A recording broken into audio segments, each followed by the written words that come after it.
Okay, we're streaming. Streaming away. Day to day, next level something, right? Nay, ways, that's what you said, right? Day to day, next level ways. Well, because like you were saying, it's not like you have to join monks at the Shaolin Mountain or something. Right. Oh, I got too many things loaded now. We can be I gotta get rid of these things. day to day. Ooh.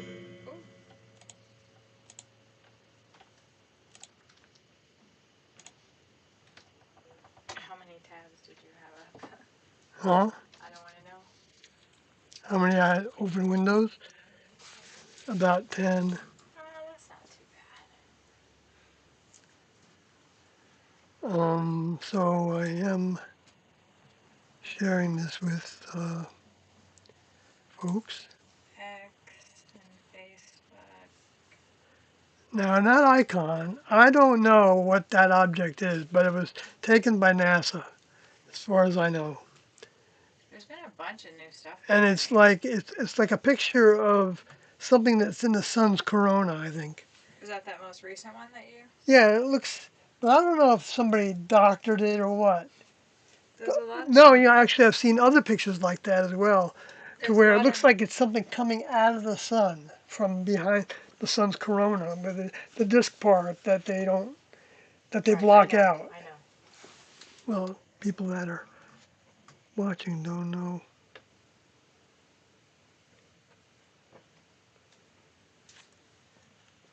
So anyway, that's what that is.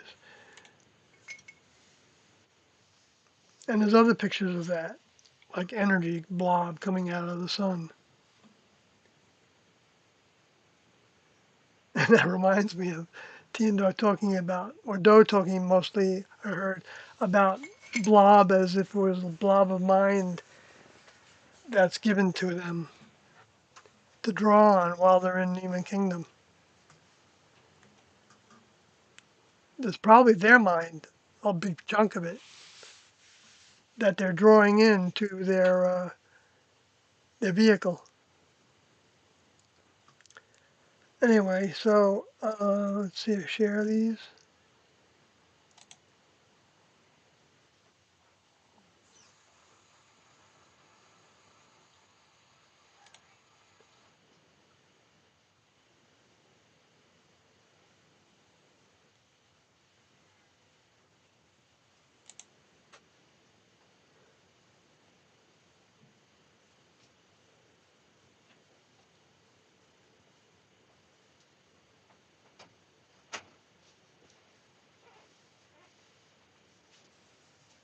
Let's see, what am I doing? Oh yeah, distracted.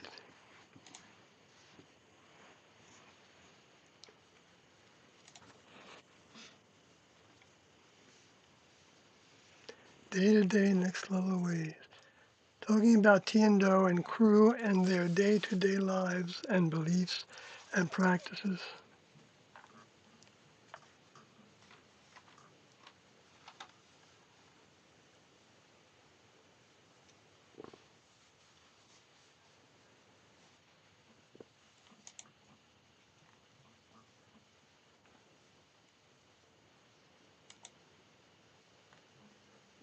Okay.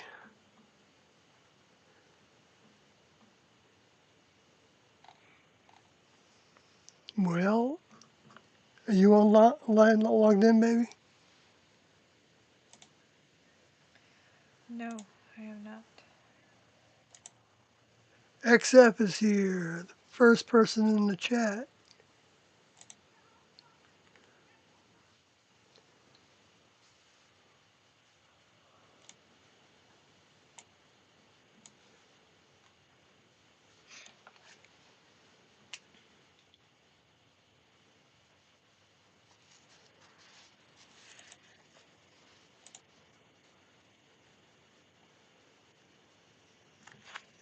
Yeah, all is okay.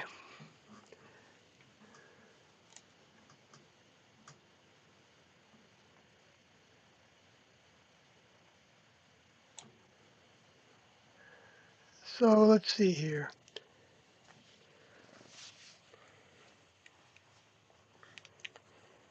So I made the scripture screen a little smaller so I could fit more of all the things that there are to talk about in this session. Coming from listening to tape 287 that was recorded on January 3rd, 1988.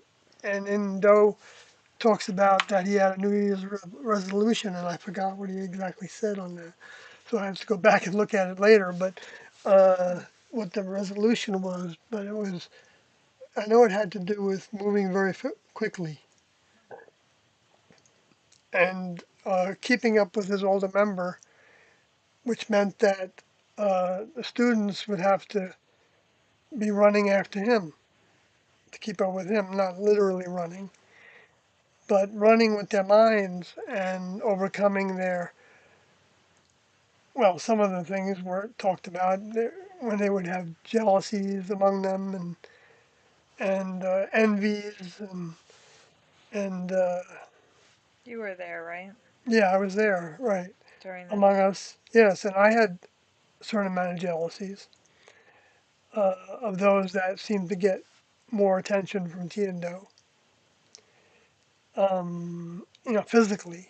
In other words, they were among them more when they were in at the craft in the location where we were, whether that was out in the campground or whether that was in a house. That was our wherever we were. That was our craft. They even taught us right away, and not taught us, but in 1976 they put into motion a process of uh, living outdoors in Wyoming, of laying down broken sticks. We wouldn't cut any, but whatever broken ones we could find, having them connected end to end around the camping area where we were. And we had like 5 or 6 or more groups.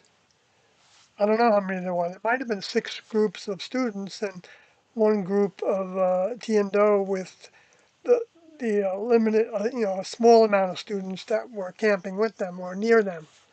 But they would even have distance, their tent would be distant from their tents. Well, I don't know if all circumstances they were, but because I was actually never in one of those camps in Wyoming, and that's where that was in 1976.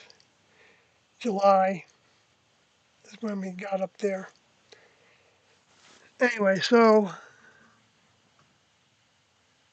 day to day life, you can start off with, it shows that Tiendo knew that there was uh, a dimension to the people that might be attracted to. What I mean by that is the size, you see in Revelation 11 when John says that he's being given instructions to measure the temple. I think what that means is measure the souls, and well, not the souls, actually. I could be wrong about that, but measure the spirits, the discarnates, the vehicles, minds, what the ancestry had become, that are located in the area where the primary return was happening, even though the return comes to the whole globe in major ways because their minds are powerful. But actually, as closer you are, it seems to be the case, which Tiendo talked about relative to their minds being close to the students, uh, the stronger the signal is. And that stronger signal also brings more lessons because it stimulates human characteristics and it stimulates the lower forces, the space alien souls, to mount their own uh, counter program or their holograms or bombard humans with thoughts to keep humans glued to staying human. because the purpose of the human kingdom, as I understand it, is to, and I believe, makes sense to me, uh, and is a big purpose. This is the reason Doe said that you couldn't, that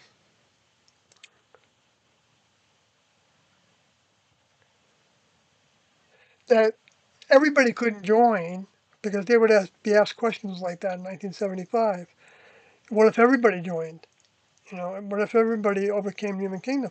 And Doe's response to that, I think you'll hear it in the Beyond Human tapes, was it would deplete the human kingdom. See, he would always have an answer that was totally true. At the same time, it was something that was simple to think about when you can think about it in a logical way. Logic being the basis of what's true, and our understanding of what uh, that it's true. Like that word belief. You'll hear Christians, if you're in debate with them for very long, you'll hear them quote John 3:16, which is let's see if I remember correctly. God God so so loved the world he gave his only begotten son. say it again. I don't know if that's what it I is or think it is. not. Yeah, That's all I know that of it. whoever shall believe in him shall Oh, have so have everlasting eternal life. life, everlasting life. Right. Okay. So, but if you look at the word belief in that, the Greek word for belief, for believe in, it also includes, uh, it might even be like a headline inclusion, trust. It's not just thinking about and saying, okay, I buy that. I can buy that. That seems true. Okay, so now I'm a believer, right? Jesus did this, and he had all this, and he gave his life so that humans could evolve. The souls of that are using human vehicles could continue to evolve, and he didn't have to come do that. So yeah, he did sacrifice himself. And Doe talks about sacrifice in the previous tape that we listened to, I think, or maybe the one before that. Um, that he didn't know if he would have to leave before the class. That's what would be uh, the sacrifice. Whether the class members and everybody else that grows from their presence being here and the information they leave behind, uh, um, they get a different kind of test. And Doe didn't feel like that was going to happen that way. He felt like they'd be leaving together. He said he had to really struggle to think about him leaving first, and it was like very uncomfortable. I don't know if that's the best word for it, but the way he felt about it, because there was, but I think he knew that it could be a potential that he would go first, and so he was preparing students for that. But he didn't spend much time on that because he really didn't feel like that was going to happen, and he didn't feel like he was giving him that as a focus. Because that's like thinking that you're going to repeat the same experiment that happened 2,000 years ago. He leaves and the students aren't ready to leave. Or maybe it's a combination of some not being ready to leave and some being ready to leave, but that there was so much to do in the human kingdom still to prepare the vehicles, prepare the genome, the genes, for the reality that the next level is real. And so the more people could actually be exposed to the actual experience that people had while they were literally physically with the older member, um, that's got some degree of value. I'm not saying it's of any value right now that much, but but the next level, they take advantage of opportunities for for growth for everybody. Nobody's left out.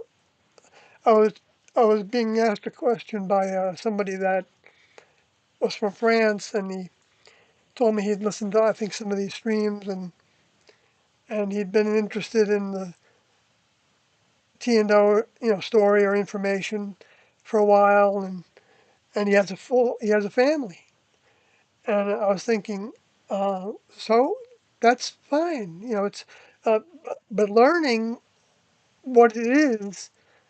You didn't explain that he asked you if that was a problem. Yeah, he asked me if that was a problem, and I said, no, I don't think it's a problem at all. I don't just think that's not a problem. I know that's not a problem. Because, like T and O said that, they wanted their information to go into the human kingdom, and that people learning about their information could even learn by osmosis to some degree.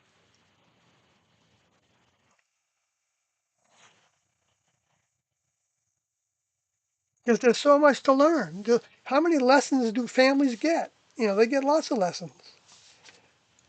I mean, one big one is that you're learning to be of service to something greater than yourself, which the family unit becomes. Now, that's not to say that the human kingdom is the ultimate step in evolution. It's not. And so it naturally goes to say that, uh, like Jesus taught, your new family would be those that are gravitating to the same higher source. And that higher source 2,000 years ago was Jesus. And, and to the degree that each of those students, with him and even after him, embraced his teachings and spread those teachings. Um, I can imagine that there could be a time when the teachings were spread, and the only people that are going to have them are going to be the people that went for them when they were available. That growth wouldn't stop. So, because everything can work for good when somebody is growing in the direction of the one true Lord. And you don't know that you're doing it. I mean, you do, but you don't know to what degree you're doing it. And you can, if you think you do are doing it to a significant degree, then you know that you're wrong You can't because you say can't that. second guess the old next level. Yeah, but you can't say that. Well, I mean, you can't like say, to demonstrate what Doe was saying about himself, he felt like he couldn't be confident that he was on track, but he knew that he was on track enough because he knew that the chief. And correct me if I'm wrong about this. no, I was just like what you said was, I didn't say enough about it. well, you just said if you think that you're doing anything to any significant level, you're wrong, and I thought that was not Yeah, it's not the way to say it. a really good way to say that. Yeah, I can see that. Thank you for that. Yeah, you're not wrong, right? Um, You just need to constantly be checking. well, you might not be That's what the tape was recognizing. saying. You may be thinking of yourself as more significant than you might be. That's the problem with that. When you think you're right about something, then that booger comes around and has you, think, well, and I have that vibration sometimes, I know. And I hope I don't have it often because I know when I hear it coming out of my mouth sometimes. But see, I can get used to it. You know what I mean? To where I don't even identify that I'm doing it. But I know that during my day-to-day activity, I don't think, well, I don't think I'm doing anything significant. I mean, I think it's helpful. I think the next level wants it to be the case now, or I think they would take me out. If I wasn't still growing, maybe, they would take me out.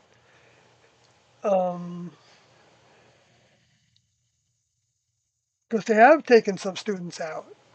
You don't know that they're taking them out.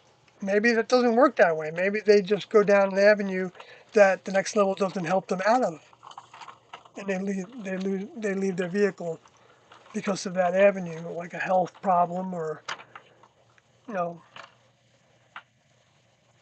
because the next level is not. Uh, and it might be a combination of the individual not looking to their older members for health. I mean, help with anything, health problems.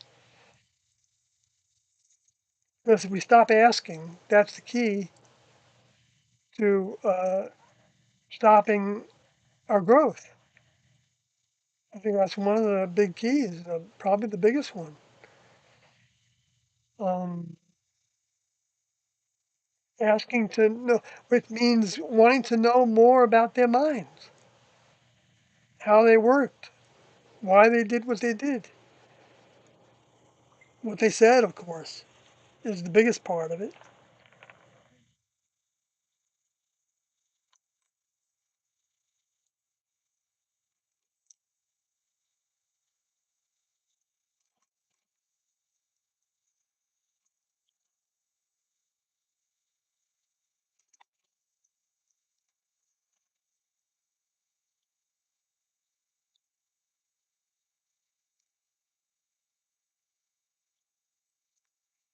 So I guess I should get to the, well, we have three individuals watching. Of course, I know that those numbers aren't usually accurate for me. We had eight one time when there was three watching. What does yours say, except if you're still over there?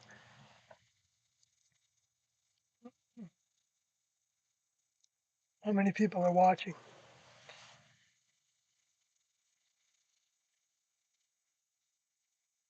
You were going to get to the tape? Yeah, I was just gonna give him a second to respond. Well, I guess he's busy doing something else. But Joseph Coates is here. Hey, you guys. It did go up to four. Doesn't matter. So let me go over to my notes to where I can actually read them. And I'm just going to read this first part because of, but it's kind of long. I don't know. But it's that I'm saying as an introduction to this tape that Mrs. Sawyer talks about the audio tape 287 recorded on January 3rd, 1988, that includes subject matter about how a student's grown growth is up to them. I can fix that right now, actually.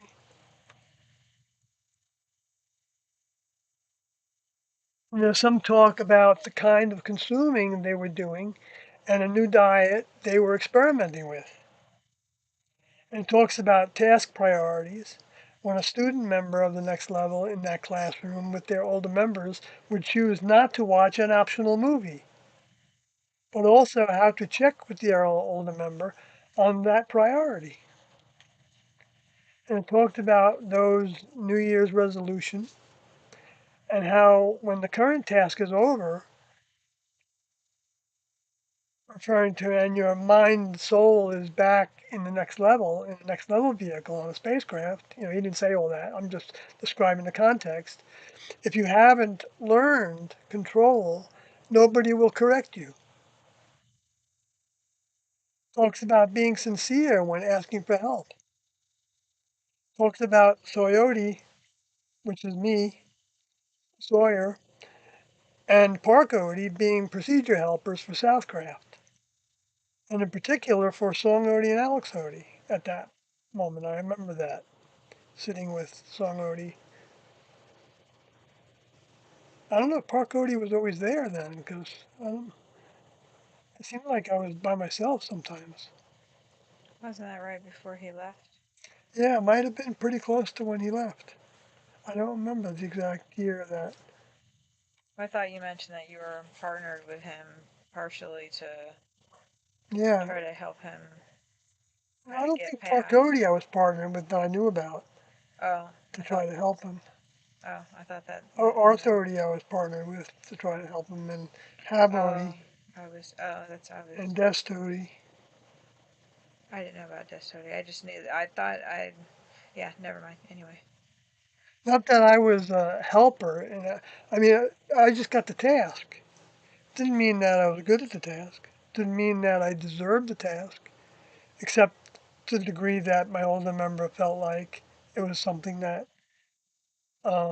he wanted to give me to do. And the older members didn't just give tasks because well, they could have multiple reasons why they're giving a task out. And they might not even learn those reasons until after they do it, when they know that that instruction is coming from their older member, which in this case would be T. So, I can, when I talk about this, I put my name in there. Said that I was a procedure helper or an overseer or something. It can look like I was a big shot. I was appointed to something that was a big shot. And if I'm thinking about it that way, then I've got to overcome that. And people did, students did think of it that way. I know because I thought of it that way, but I didn't really think about that I was thinking about it that way. I just felt like, wow, but wow, of course, wasn't really thinking, wow, look at me. No, I don't think I was ever thinking that way. No, I don't think so. I wasn't a booger that I think I had on my back. You're But talking about the tape. You're reading right from now the I'm tape. talking about how I'm mentioned in the tape. I know. Yeah. So you're continuing with that. No, I'm gonna move on. No, because I don't want to talk anymore about that anyway. So thanks for that. But let's see. So let me see where I left off. Talks about taking your own initiative to maintain your forward motion and your next level connection. Keeping your eyes on your older members rather than on yourself. Talked about exerting muscle to catch up, keep up with Doe's running, growing quickly to keep up with his older member T, quick pace. Doe said that at that point, if I remember correctly, that he felt like T was always preoccupied with her older member's mind. Now you can say, well, that's, I know there's, people could think that's kind of not healthy in some way, but it's actually, it doesn't mean that you're not talking. It doesn't mean that you're not thinking about other things. It means that you've got part of your mind that's always tuned into what your older member would be doing. And so whenever you do something, you're automatically looking at it as if, would your older member do that or think that or feel that? But you're still having all those experiences of thinking and feeling and doing. Because the next level members have a lot of feeling. One of the feelings that they have is joy uh, for the tasks that they have, for what their next levels have given them the opportunity for, and for everybody else that has that opportunity, and and to some degree takes it. Which humans aren't the judge. We in human vehicles are not the judge of who's taking it and who's not. Because even if they're not, by their behaviors and what comes out of their mouth and what they do, you don't know that they can't change. You don't know that they're doing the best they can relative to what the next level decides they are capable of. And I don't know exactly how that can, you know, it, it's just important for us not to judge other people. We can judge their behavior, I believe. That's why I think Jesus says, "Love your neighbor as yourself, or like yourself." In the same way that doing to others the way that you want to be treated, you want to be talked to, you want to be, I mean, so, and of course that can be twisted to be, well, I deserve to be talked about, talked in a bad way about, because I've been so bad, you know, but that's, like twisting it into a negative when it's a positive. It's only a positive from the next level's perspective. So the lower forces would influence people to think of it in these other twisted ways. And they do. We all have that to deal with, whether we know it or not. And the more we can learn where we're doing that, when we're doing that, and how we're doing that, I think the better off we are. Anyway, so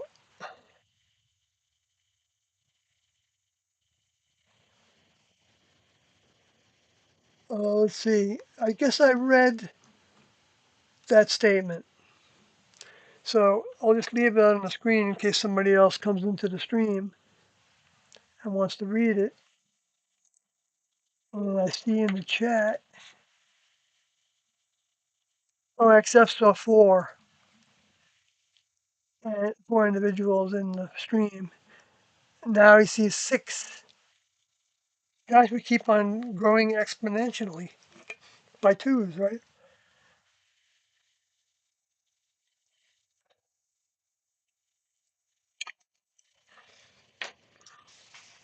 You're out of your water already. I know, I've been drinking it a lot. I've been talking so much.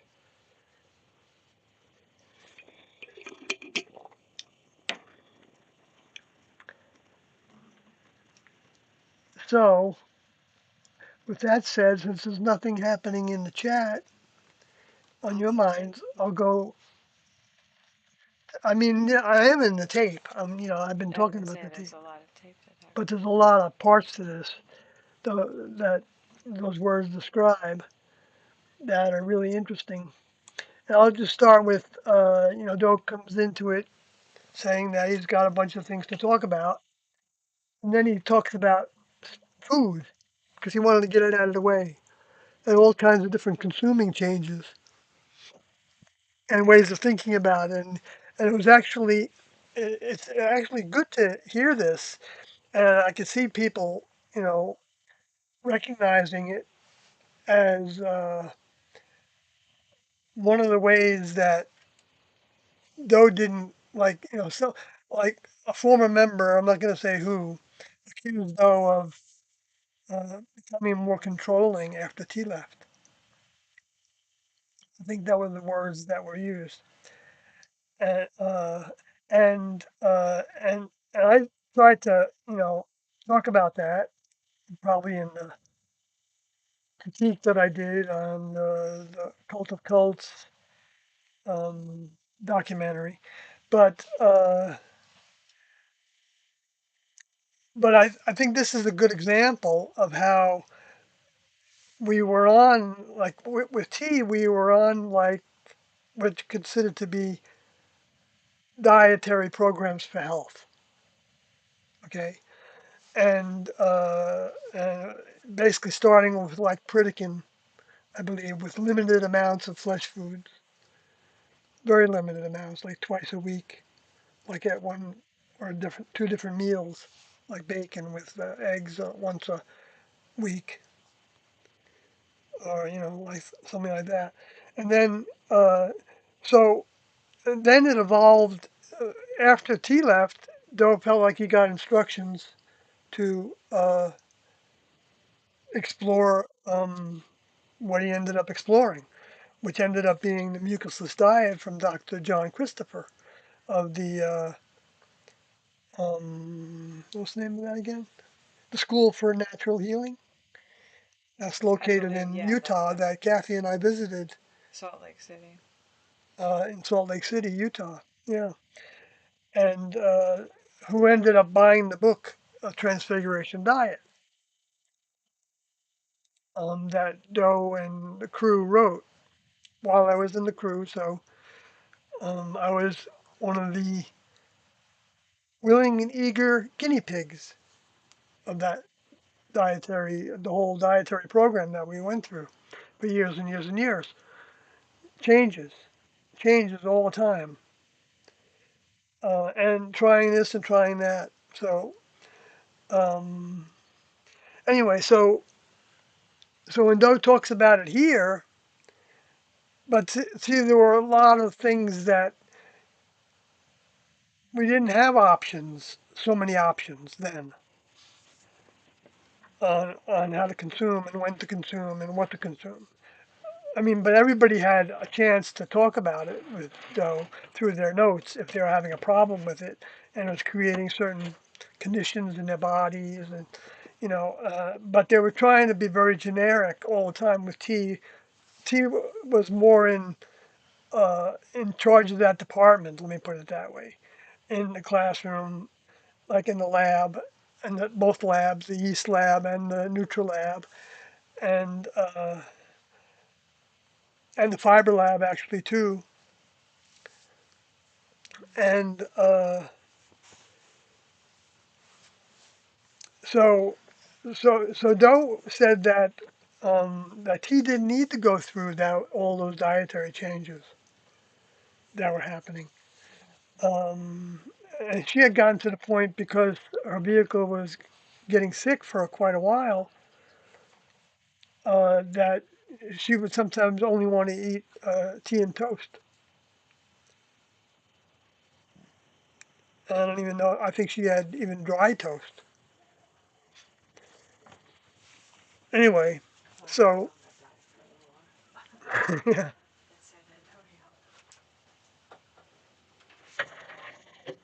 you were in San Antonio, For a little while. really? I was so dizzy.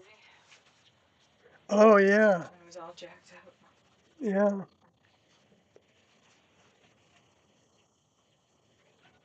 And a little bit of fruit. Uh,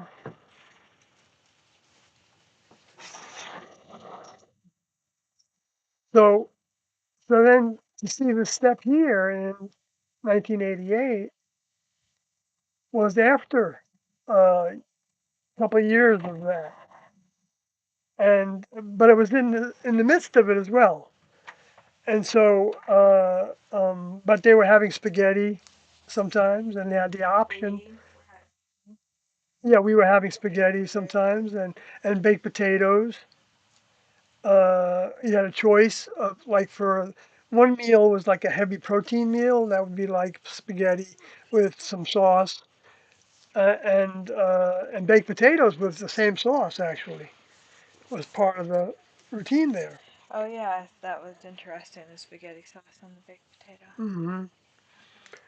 And and that and that he was working out ways to so that they could prepare the different meals based on what the student chose.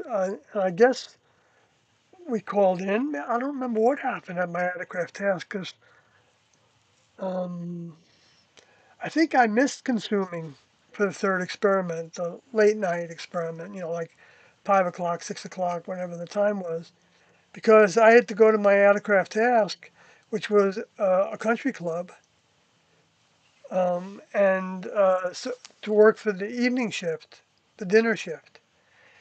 And so I was sometimes there till, uh, I don't know what time I got off, but might have been as late as 9 o'clock. So I would come home and back to the craft and pretty much go to bed on those days that were work days.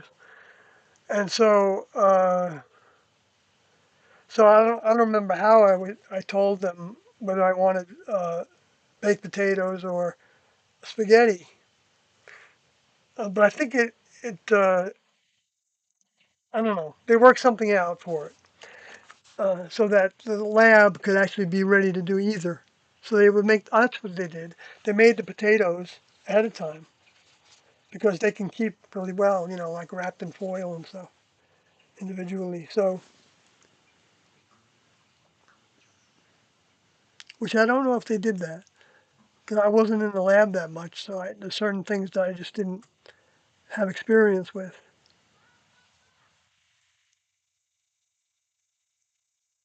But let's see.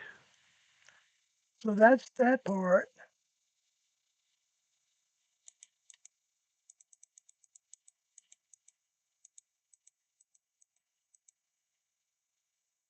And beans and rice, and talked about getting raw foods into the system that they produce more cleansing. In other words, the body reacts to them with the cells actually cleaning out a little bit to some degree. And it acts as a broom as well to help move everything along. And and he talked about that actual that. Let's see if I can put it into words, and maybe Kathy will help me if I don't get it right. But I think it's important uh, that sometimes you might want to have a little bread to slow down the cleansing process. They weren't eating a lot of bread. Uh, uh, and you might feel a little punk, was the word he used, um, when you're eating a lot of fruit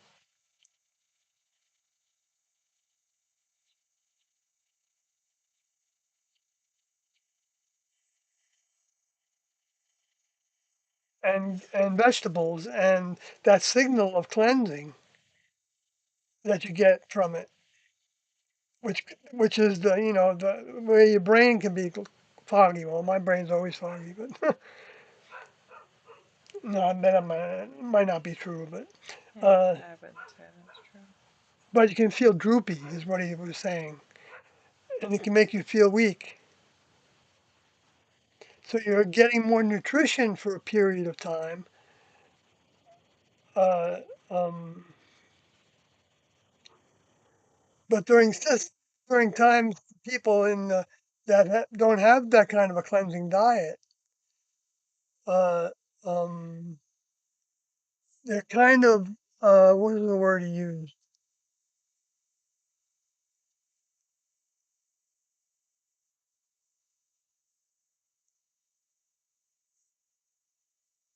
Well, when you are on a cleansing diet, then you're dumping the things like ricotta and ice cream and all the things that um, Ricotta.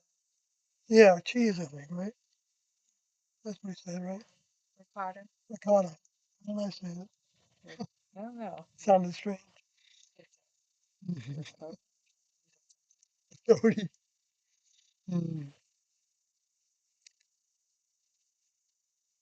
So he was actually talking to individuals about regulating things and like having a lot more options, and like if they want to have a banana or a piece of fruit, even a solo fruit meal.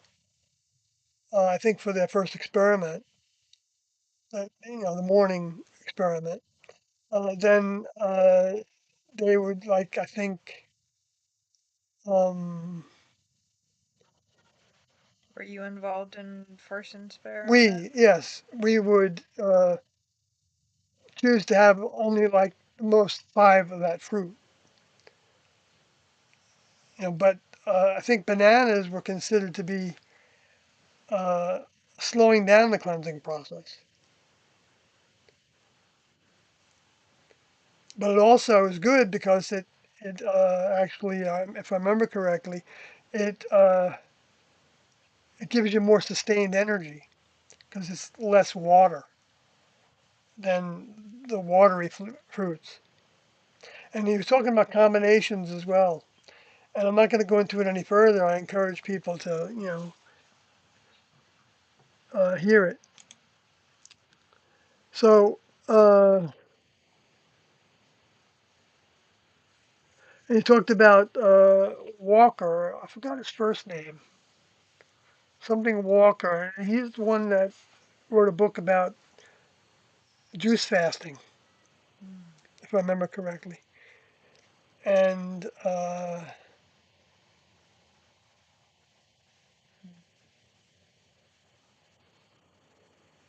Doe had problems mixing breads with fruit. Sometimes he would find himself, amplifying his own problem by having fruit and then bread and then fruit later on. So he's got to watch the combinations. And of course, he was monitoring everybody, him and his crew, and that was mostly Liv Odie, Jan Odie, June Odie. I don't know who else was. Anybody that was in the class that was having experiences with the diet, because when when you're going through different, you know, uh, dietary cleansing, you know, uh, consuming patterns, um, things can surface, and in the mind and the body. So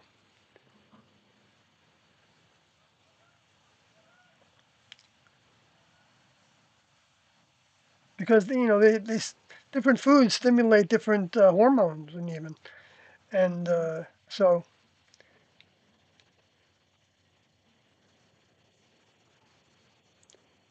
let's see, keep on going. I'm gonna go past this. There's some stuff in the chat Okay, thanks. real quick. What was the final diet the class settled on in their day-to-day life? After all their diet experimentation, what did they find was the most optimal, says Matthew, and then says most optimal for everyone. And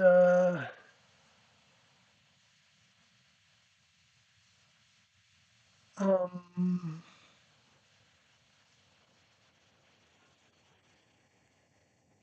old school Dave came in and says, "Happy day, buddies."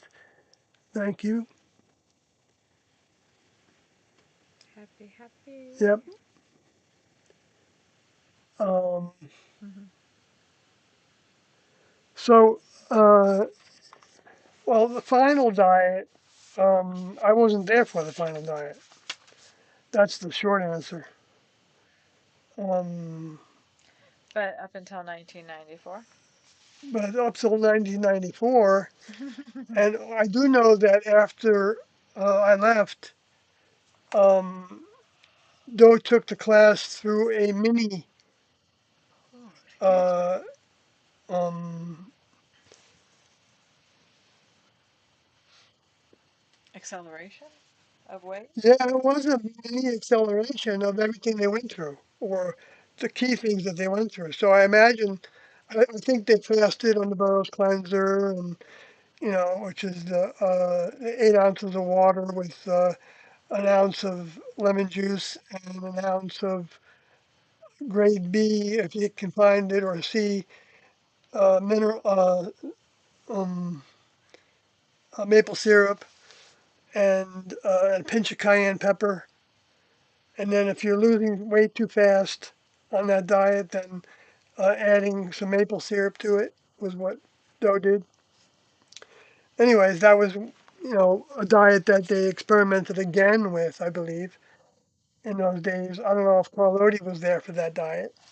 He might be able to tell you more about what they did uh, before he left. Well, he certainly would be able to tell us more.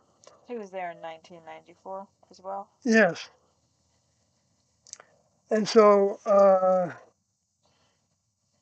so when we were on the road, the diet wasn't a cleansing diet, really. I mean, we were still trying to stick to as close as we could to not eating too many um, foods in the world, so to speak, but we were asking people for help in all different restaurants after we ran out of money after the first couple months. I'm gonna go lay down, okay? And so we were to eat what we got if it was prepared well. I'm gonna go lay down. Okay. So I can try to get close to 8 hours. Okay, I'll try to be a little bit softer. No, I'll shut the doors and turn the thingy off. All right, cool. Yeah, we're done, you know. No, I'm gonna. All right, I won't. Don't worry about it though. I know you don't. No, I mean I do. I don't. Yeah, never mind. All right. It's fine. We know how to block sound out, right? Yes, we do. We have a sound machine. Oh, I'll get you some water. Let me do that. Oh, thanks. I appreciate that. Absolutely. Absolutely. I'm glad. I knew I was getting doing a new jar or use this one still. Yeah. So see, I Excuse me. so I left on the heels of uh, that the diet was on the road. So, but by the time we left for the road, which was January 1st, 1994, for the second time, because we didn't preach or anything in between 1970, early 1976 to January, well, to November of uh, 93. Well, maybe a little before that. If you want to count the Beyond Human series, then, 1992, which wasn't really talking to people one to one like happened in 1994. Anyway, so the diet we were on were all these different diets. So we were vegetarian, we were fruitarian, we were. Should I put it on 80 so it doesn't come on, or are you okay with it? I'm okay. I don't want Well, to stay on that long. whatever's comfortable in there. 'Cause I talk loud enough that you can hear the background there.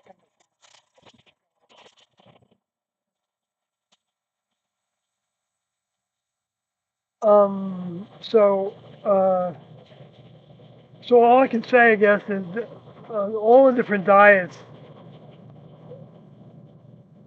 were potentially being used in though it felt like sometimes going back and forth to a different kind of diet was good. Because what they went to Marie Callender's, and what did they have? Chicken pot pies, I think, and salad with breadsticks. And because we did that before while I was in the classroom, a time or two, and uh, and soup, and but it was always, if there was going to be any heavy burning fuels in it, like meat or chicken or something like that, it was always a small amount, and it was always well done, but not dry. And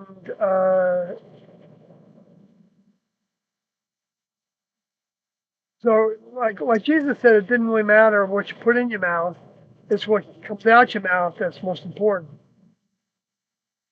And that's because out of the mouth can come all kinds of demons, demon talk. Like demon vibrations, which the demon vibrations are overplayed uh, in the media and the religions and everything.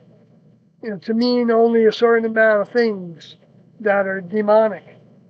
But what it really comes down to is that there's a lot of things that are not from the next level's mind, not from the minds of the members of the next level, the older members of the next level, on up to the chief of chiefs.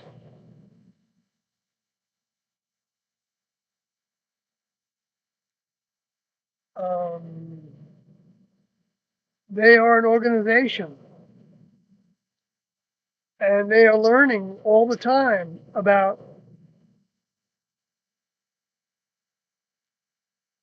all the ways they can improve upon their experiments in the human kingdom and the other kingdoms as well. There's labs for all different parts of this globe.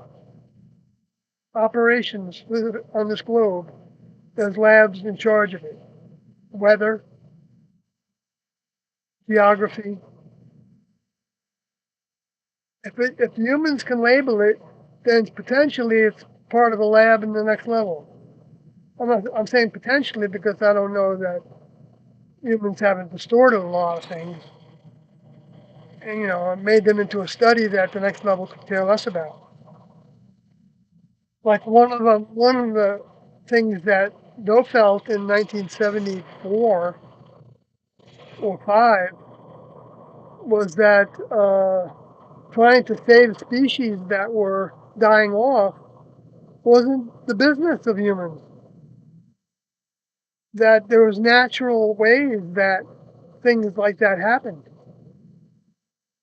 Uh, and you can say, well, but humans are creating those things, but that can be a natural way because as humans evolve and can do more and more with elements and things, naturally they're going to make mistakes and they're also going to get off track and focus on things that the next level doesn't really want them to put their focus in towards, like making nuclear bombs.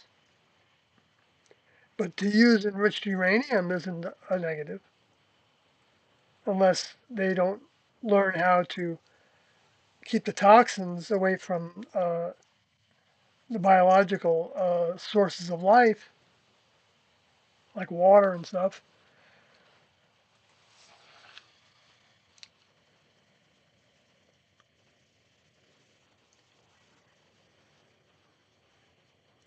So let me go back to the chat.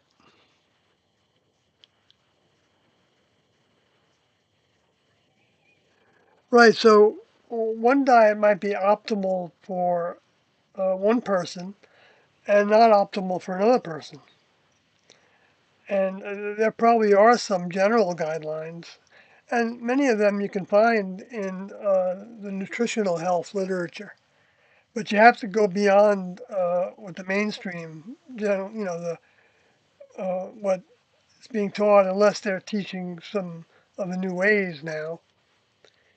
You know, for a long time, the different organizations that are in charge of uh, that are over the doctors and medicines and the pharmaceuticals and all, uh, um, wanted to limit natural remedies and would poo-poo things like homeopathics.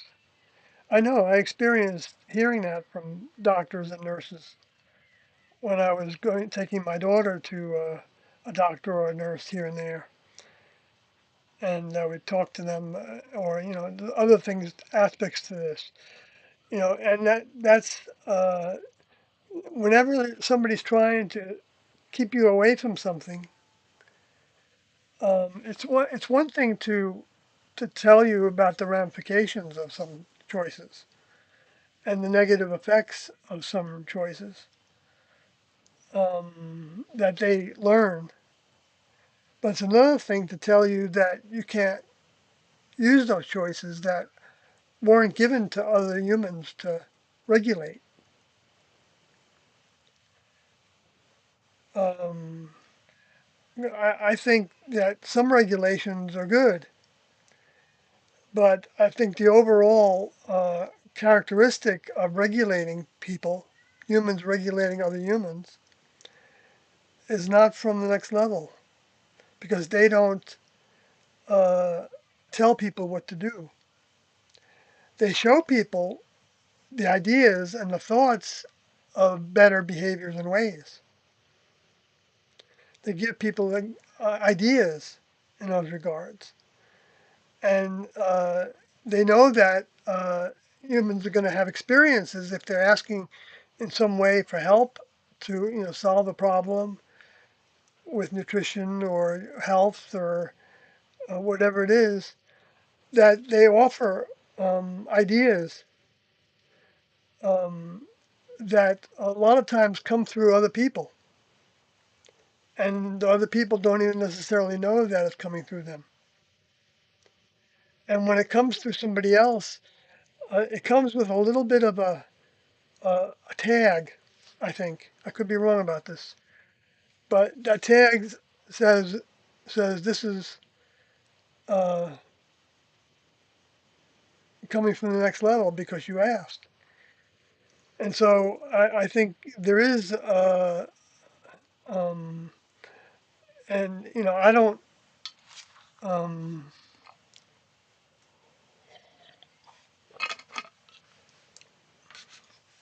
and if somebody asks the next level for something and they feel like they get a response, if they ask Doe directly for something and they feel like they get a response and they've examined that response and and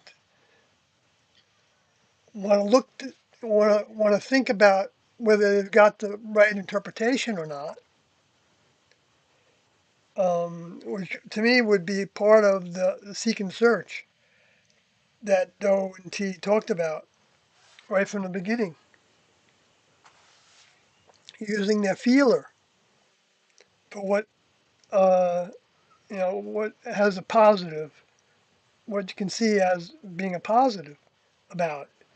And then if you feel like you've done that, and then you want to put something into motion, then you put things into motion that go in that direction and see how you feel about it. So if you're designing a document, I think that the way you would do it would be as you were putting things into it. Let's say you were writing a contract. I think you would, if you wanted to be of one mind as much as possible with your older members, then you would be thinking about whether Doe would say this or not in it. And it's always going to be relative to what you're dealing with in the human kingdom, which they don't necessarily know exactly, except that what they're going to give you can apply, I believe. I think it will apply. But it's up to us to think about how it might apply. And then proceeding on that basis, and then still being open minded to changing until you feel like you get a go ahead. At least that's the way it's worked for me. And I'm not saying I'm the only way it works at all. So, but I get a sense that actually I did that recently, and I got a sense that maybe I shouldn't go in a certain direction. And with writing, I get it all the time with all kinds of things that I write. That that word really isn't the best word to use, and if depending on what the circumstance is, I might just put it down for a little bit and give it some time to chew on it. And then sometimes then I get the signal that I need to keep on working on it. And I'll go back to work on it. And I'll notice that I can do this and I can change this to that and I can refine this to that. And I'm still wanting to keep in my mind that I want the next level to help me make all these choices. I don't care if I don't make any choices. I mean, the vehicle still thinks that it's making the choices, and it is. I mean, but it's really not the vehicle doing it if I'm doing it at all in the right direction. Because if you want to know what the next level thinks about something, then you've opened yourself up to their mind. And they will give you some of their mind because they don't play games like that. But it doesn't mean that you're going to get what you ask for because they know what you need. Because you could be asking the wrong question. And you can ask them for something that they don't want to provide you. And if you keep on asking for that, they might find ways to let you have that you're asking for, hoping that you'll recognize once you have it that it's not really what you want. But you can also get trapped into thinking that you got what you want and then being satisfied with that. And that can last for a while, and then it can change. And And when it changes, if you're really glued to what you got from what you asked for, um, then you might close down to actually asking for anything that could change that. Or when you receive something that might change it, you might not look at it. You might not want to look at it. Or if you look at it and it little perks your interest, you might, the influences that are around you that have helped you get to that place, wherever place somebody arrived at in the human kingdom, then the influences start saying, well, I mean, they could say, well, maybe that's true, but uh, I can't. That's not something for me to tune into now. And you know, and then the influences will have you have some additional thoughts about why that's not a direction to go in with your mind, with your thinking, for this reason and that, and you can even get locked out completely from asking for anything new. I mean, not new, asking for anything new, because I don't think Tiendo ever.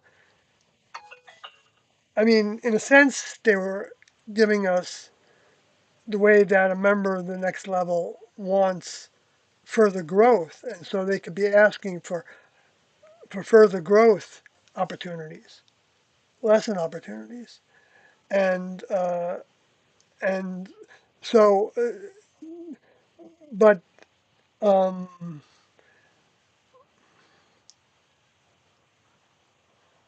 and in that way, when the next level helps you with something, uh, it can be new to you to think of it in that way of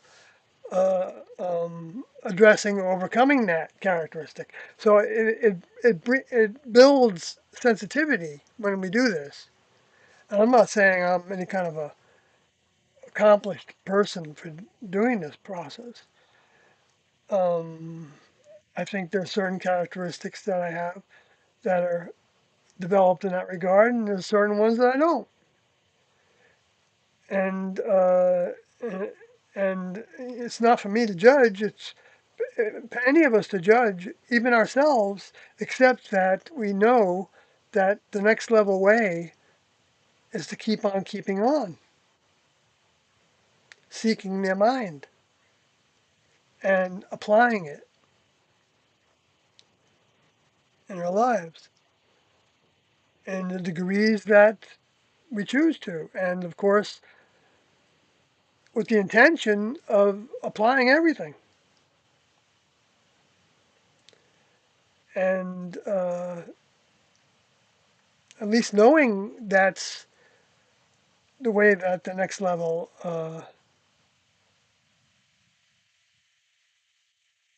tells us the whole program. And that doesn't mean, I have to say this in every stream, I guess, that um, it's a promotion of uh, someone taking their own life of their vehicle. It's not, because there's so many lessons to learn, and this is such a key time as it was when the older members were here. It's a key time. Whenever the older members' information is still realistic to us, hasn't been, uh, you know, hidden away uh, by the human kingdom. That automatically happens. I mean, I don't know that it automatically happens. I don't know if it's going to, if the civilization is going to last long enough for it to happen uh, by humans doing away with the information. Um, because the next level also has a crew that works with that.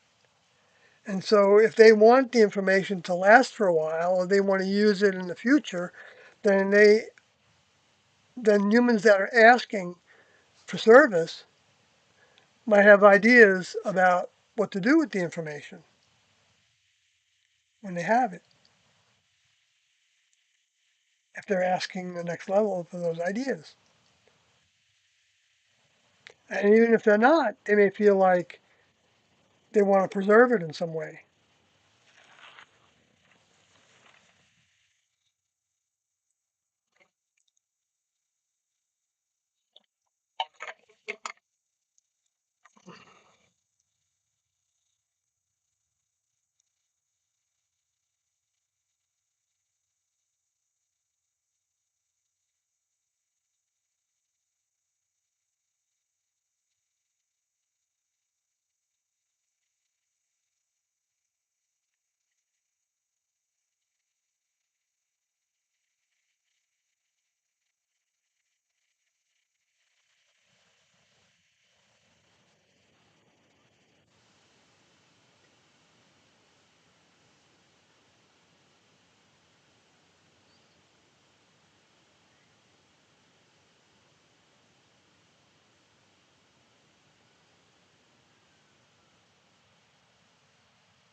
I'll go to the chat, even though I'm sure I left all kinds of loose ends to that.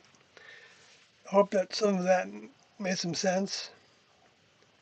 So anyway, Joseph says, people have been reaching out to me to check up on me, but honestly, it gives me anxiety feeling like I need to respond to all these people about sensitive stuff. I know they're just looking out.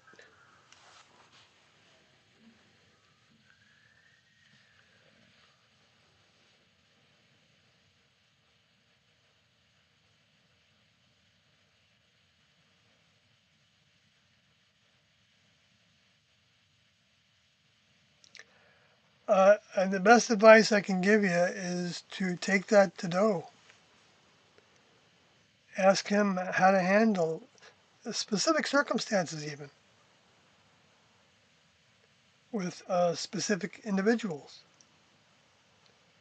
The more specific, I think, the better.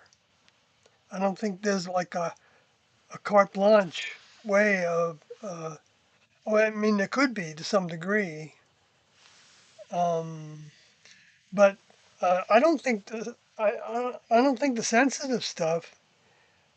Um, well, it is difficult.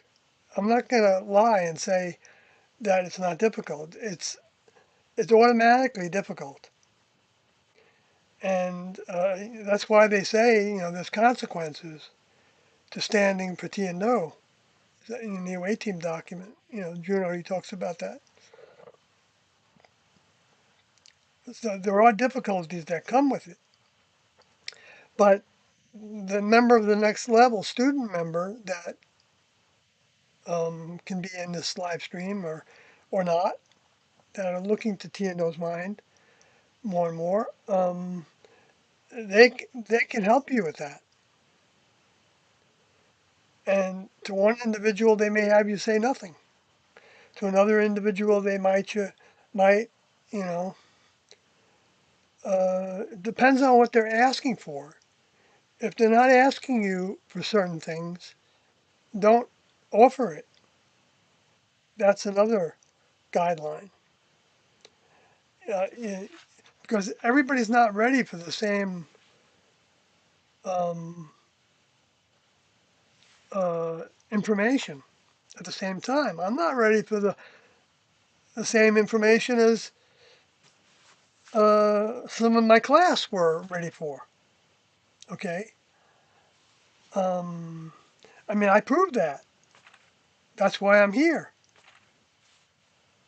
That there were certain things that I wasn't getting in that circumstance. That doesn't mean I couldn't have got it if I stayed the course,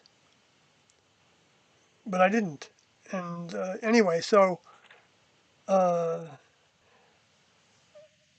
So now, in terms of anxiety, the best advice I have for that, in addition to asking the next level, is using the meditations that they gave for relaxing your vehicle and relaxing your mind. And I think it's tape 30 that has a really good focus on. Well, that's also the one that's talking about the inner mind. Now, what was, I wish Kathy was here because she would remember exactly. But some of the early ones, 1 through 6, I think, have a number of meditations in them. You can look at the log and search for the word meditation. And if you search my blog, sawyerhg.wordpress.com, you can find some of the meditations that we were given because I was given them. And so I wrote them down. And we had them. Each of us received a little black book that had, I don't know if everybody in the class, I don't remember what year we got those black books, but it was pretty early, I think. I think T was still in her vehicle, I think, when we got them, so it was in the 80s. And they had inscribed on the outside of the little black books, 3.5 inch, no, 3 inches by 5 inches, I think 3 by 5, with, like a little tiny spiral, plastic spiral binder. Or maybe we made them ourselves. I don't remember. I wasn't part of that crew if they did it that way. But it had embossed in like gold letters the 3 letters of our names. Like my 3 letter name was SWY, soy, which stood for Soyoti, just by adding the ODY. And all the members of the class had that. And so all the schedules would have those 3 little initials by the person scheduled to be in the neutral lab to help prepare the food for our vehicles. Oh, I heard a funny thing the other day on, what was it?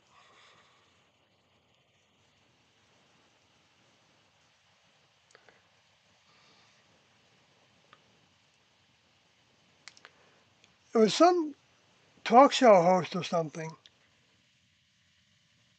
that was talking about the unusual wording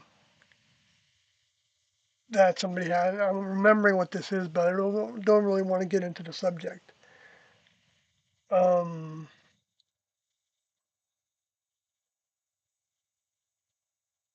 but the person was referring to their car with the term vehicle. A number of times they were talking about their vehicle. And these people that were hearing this said, did you ever hear anybody talk about their car as a vehicle? And I was thinking, that's interesting because T and O in the 80s were talking to us about how our vehicles were like a car and you wouldn't drive the car while you were putting gas in it. It just doesn't work that way in the next level. So you don't you don't do other things while you're consuming. You sit down and you consume so that your body can focus on consuming. Now I'm not saying that, you know, there's anything wrong with, consuming while you're on the run. But for that classroom, that was the behavior that was being taught.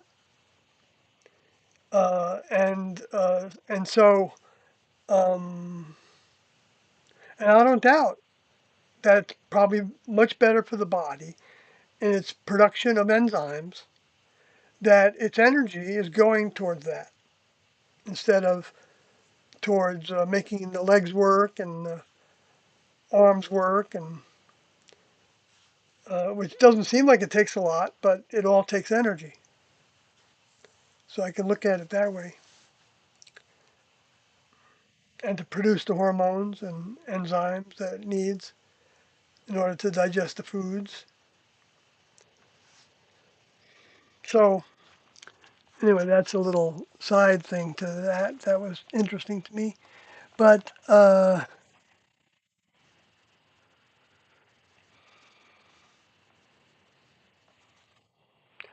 yeah, people are concerned, and think about what people have been told about this information, and you can understand that some people need time to adjust to it, and if they know that you haven't been radicalized, into uh, um, something that was dangerous to somebody, or even though there's going to be some people that will take that view no matter what,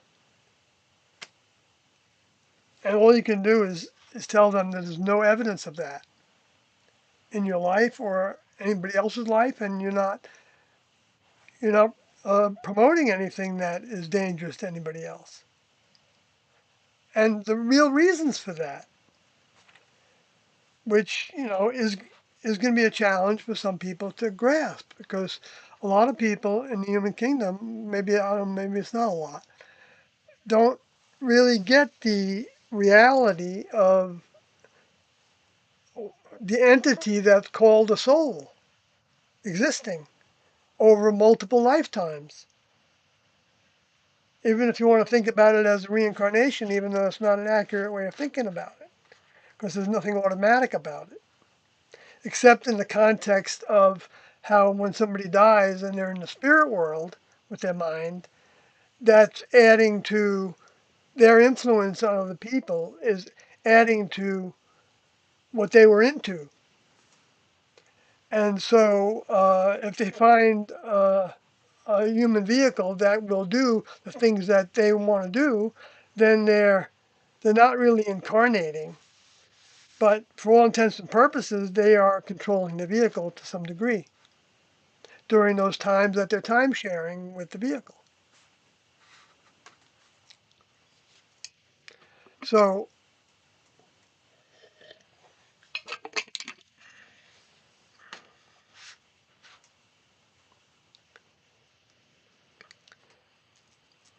and sometimes the way to approach that is to um, try to talk in terms of um, the reality of thoughts, because everybody has the experience of the reality of thoughts, regardless of what kind of religious upbringing they have or spiritual ideas they have, and uh, and the reality of dreams, and the reality of like finishing someone's sentence.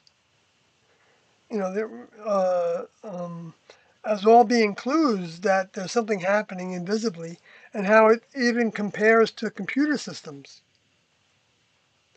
The way that information travels invisibly to us, but doesn't mean that it's without technology that it travels. And that might be a big step for some people, but if um,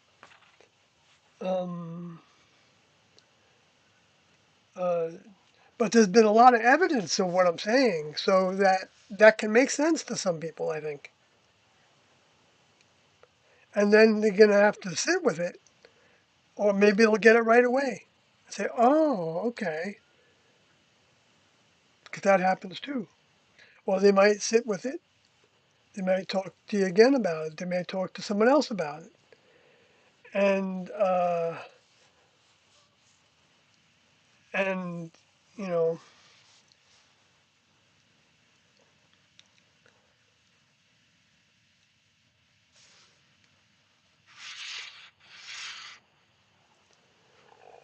it really is a school, and you want to be sensitive, I think, to other people, and you don't want to actually give people more, because you can kind of short circuit their wiring. You know, the mind can do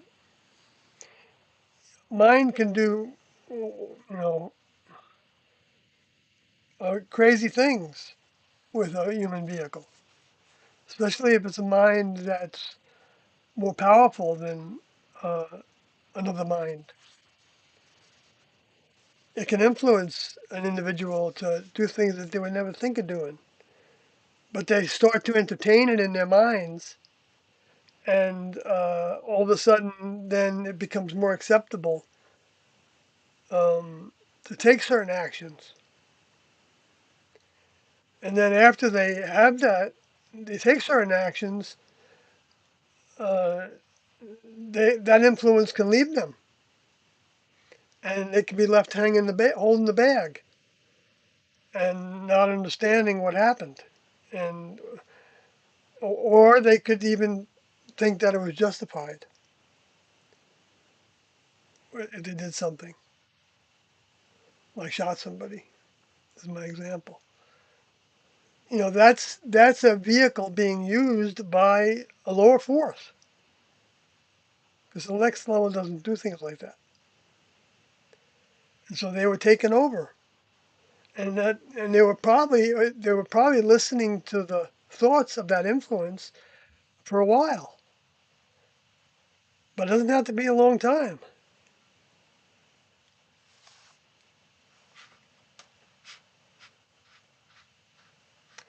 That's why it's important to, like when Doe said that, we get what we believe, but I believe also that that means we get what we trust.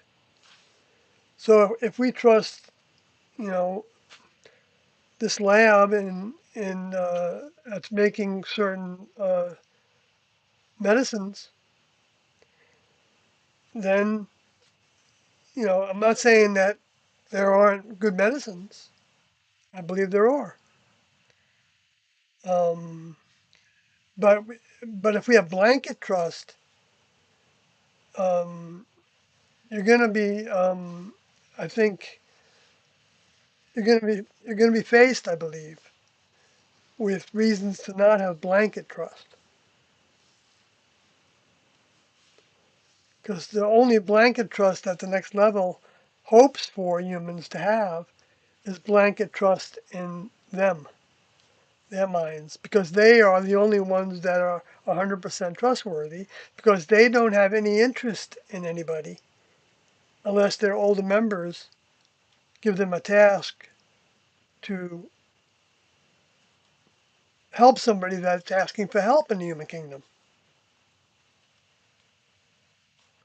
and gives them the guidelines on who to help, how to help, when to help, how often to help. And then when the crew members in the labs in the next level, when they see, the strength of one's asking is a big part of it. They know how to measure the strength of our asking. And when we're faced with difficult circumstances, that's when our asking is a lot of times is the strongest, because it's genuine. It's not like made up. It's like, going to church and saying Our Father and Hail Marys. I don't know if that does anything, because you could do that and not have any thirst for what those words mean, even to learn more of what they mean, because those keywords all mean something then, especially, but they lose the potency. And losing potency means losing their sense of the reality that the next level is trying to build into the human kingdom, of seeing the next level for who they are instead of a superstitious spirits floating around in the clouds, even though that's happening too. But it's not next level members. But if next level members are doing a task in this atmosphere, or in their labs that are in the atmosphere of the planet, then well, they have certain tasks that they can do. Lots of tasks, taking a mineral sample, or you know uh, helping somebody see something that they want to give them the opportunity to experience. That can be a lot of things. It can be like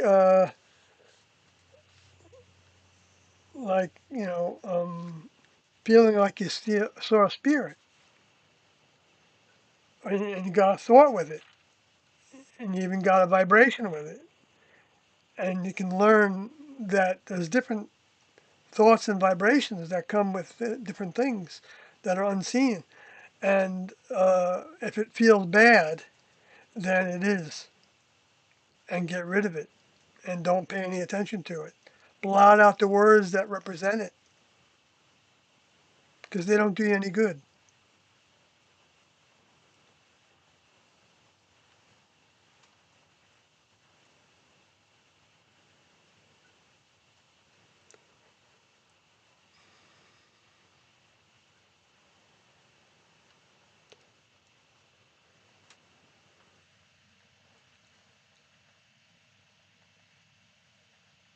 Some people, after they, see you for a time period, uh, and recognize that you're not doing anything negative to yourself or anybody else, and you've got,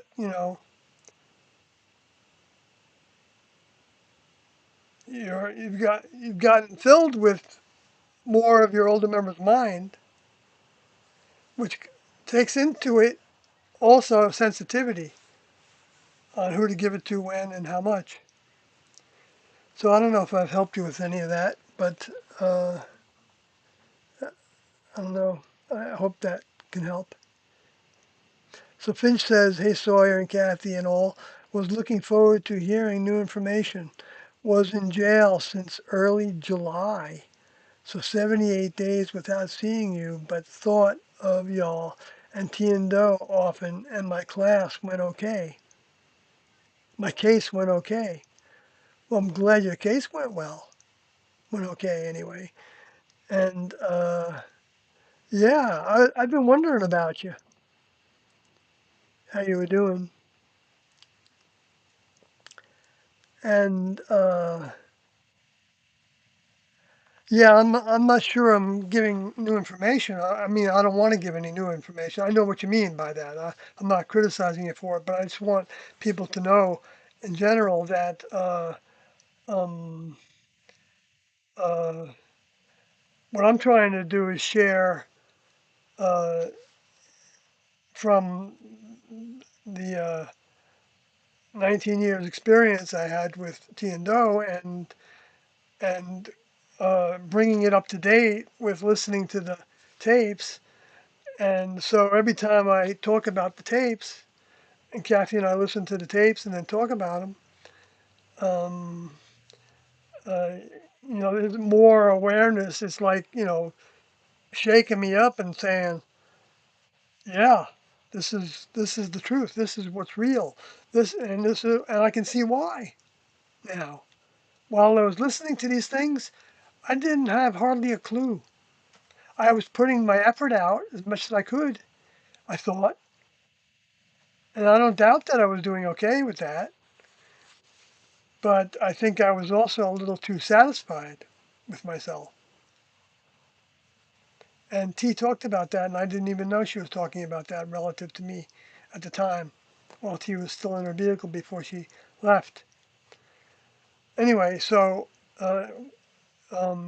everything's, so it's new to me to be listening to tapes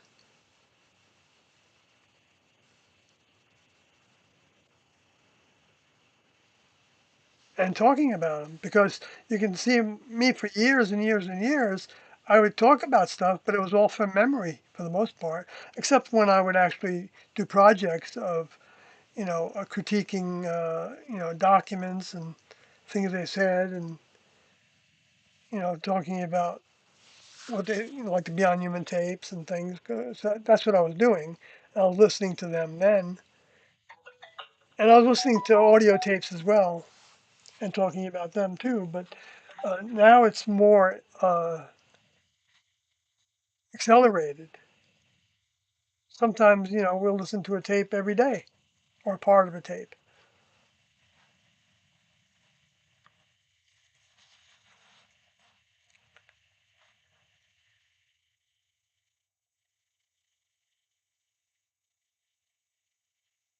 So, uh,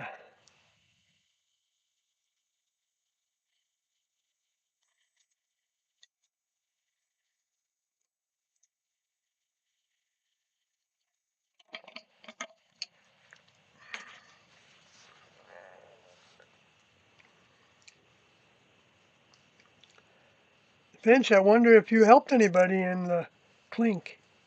I've been in the clink a little bit, never that long. Actually, the longest I was ever in the clink was, I think, a week, maybe 2 weeks at the most in Canada.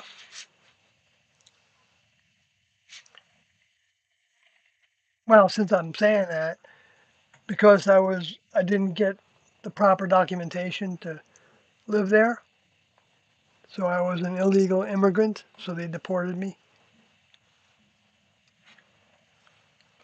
and I was sad. But it worked out that it was good because I ended up in Oregon. I was like, it's like someone took me and said, "Go to Oregon." You know what got me to go from Canada down through Washington and then to the coast actually of Oregon, by Newport. I remember I was parked in my truck and had no more money and no gas. And I was overlooking the banks of the Newport, the ocean, the Pacific Ocean. And I thought, well, what am I going to do? And I thought, well, go to the bar and see if you can, get some help. Went to a bar and I met somebody that said, yeah, you can sleep in my place, and you can even work for me in my little little store, the storefront that he had. His name was Xanadu, and he had a little storefront in Newport, Oregon, that he was selling used things and anything he could find. He was selling there. That was legal, as far as I know. I don't know if there was other things that weren't. That wasn't part of my experience with him. But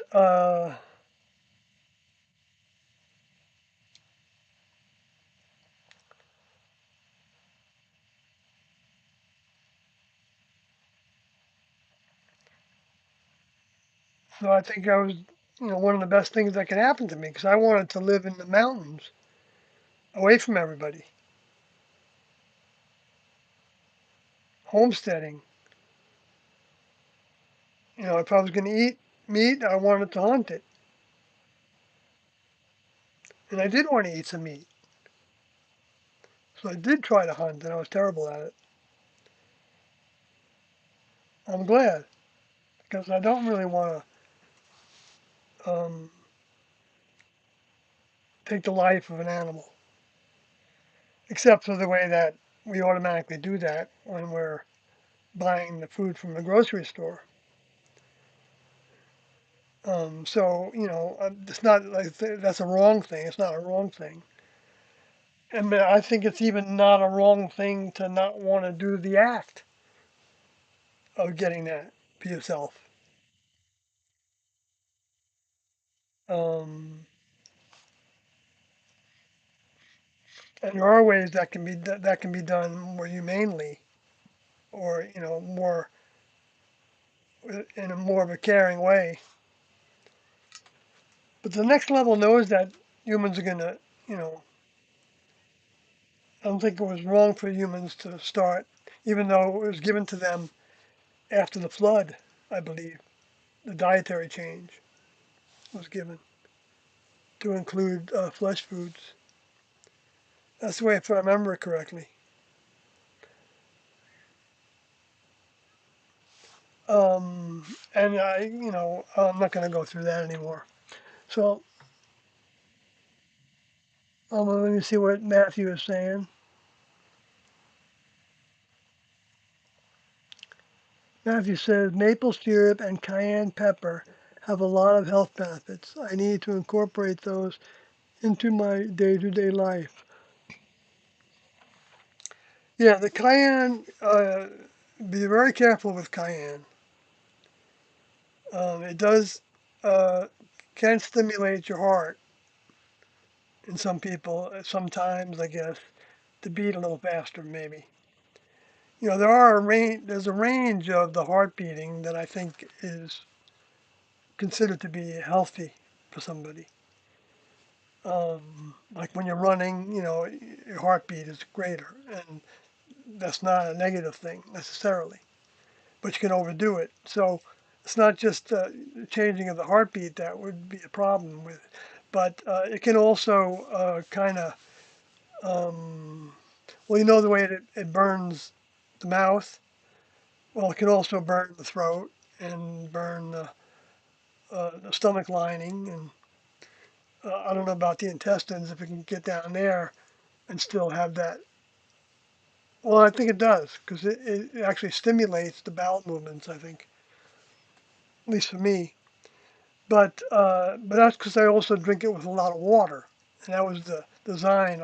Since I'm talking about it, in case somebody hasn't heard about this yet, see, it was part of the book, The Transfiguration Diet, that Doe and crew wrote while I was there, and part of that crew. And so the formula for the use of the cayenne pepper, was something that we had grown accustomed to because we were using cayenne pepper as like in place of black pepper, like on a potato or on broccoli or cabbage and we're using quite a bit of it, but it was still like a pinch here and there, pinches, for a meal. So we were getting acquainted with it before we ended up using a therapeutic dose.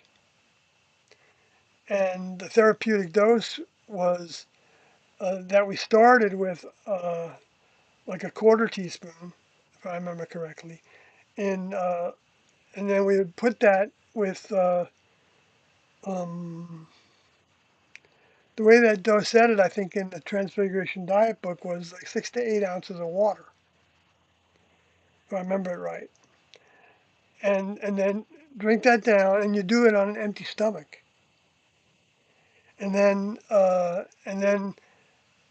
you chase that with another 6 to 8 ounces of water, or maybe it was 4 to 6. I might be getting that wrong, but I don't think more than 8 would be appropriate. I don't know why though, because there was enough water in it that I think the idea is that it would stay in the stomach for a little bit, and then it would get washed out, so that when you eat, like 15 minutes later after you've taken this dose, and you can stretch it a little longer than that, but I wouldn't too often, because your stomach will start to like be like a stove that's heating up inside. I mean, you can have that feeling anyway, just from drinking it right away. But there's a different feeling that you get that's more of an aching feeling that can be pretty severe, and it can even be something that can cause you to pass out, because that's what it did to me before I got used to it. So I was just using a quarter teaspoon.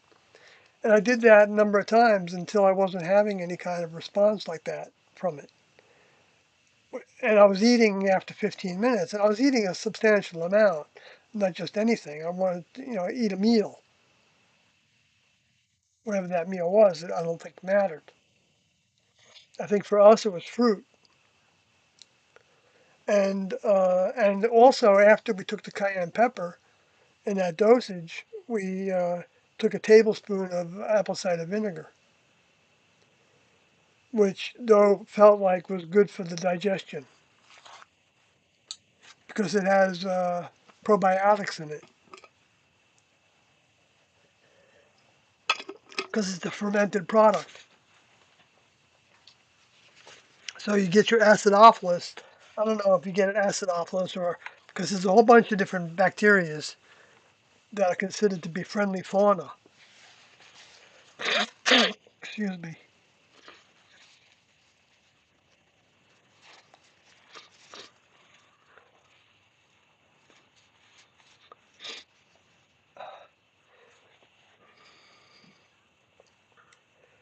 So, uh, then we advanced to a bigger dose of cayenne, and then we eventually got to a teaspoon, and we did that 3 times a day, by the way, the dose of a quarter, and uh, and we got used to it. And then when it advanced, it wasn't that hard to advance, and up to a teaspoon wasn't that hard to advance to. But it was not. It wasn't. It was. The more you put in you, the harder your stomach gets because there's more of it happening. And so you don't want to stimulate that. But if you eat the food, and I did that for like 3 years, not in the classroom, after the classroom, in order to knock the Lyme's disease out of me, out of my vehicle, and it did worked. It reduced the swelling, aches and pains in the joints,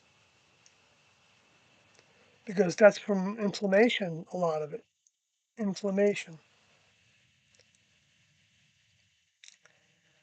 And so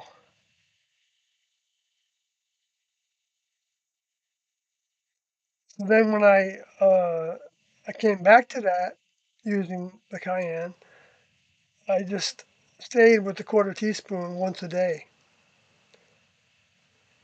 Gaffney helped me recognize that taking too much now at my age wasn't beneficial.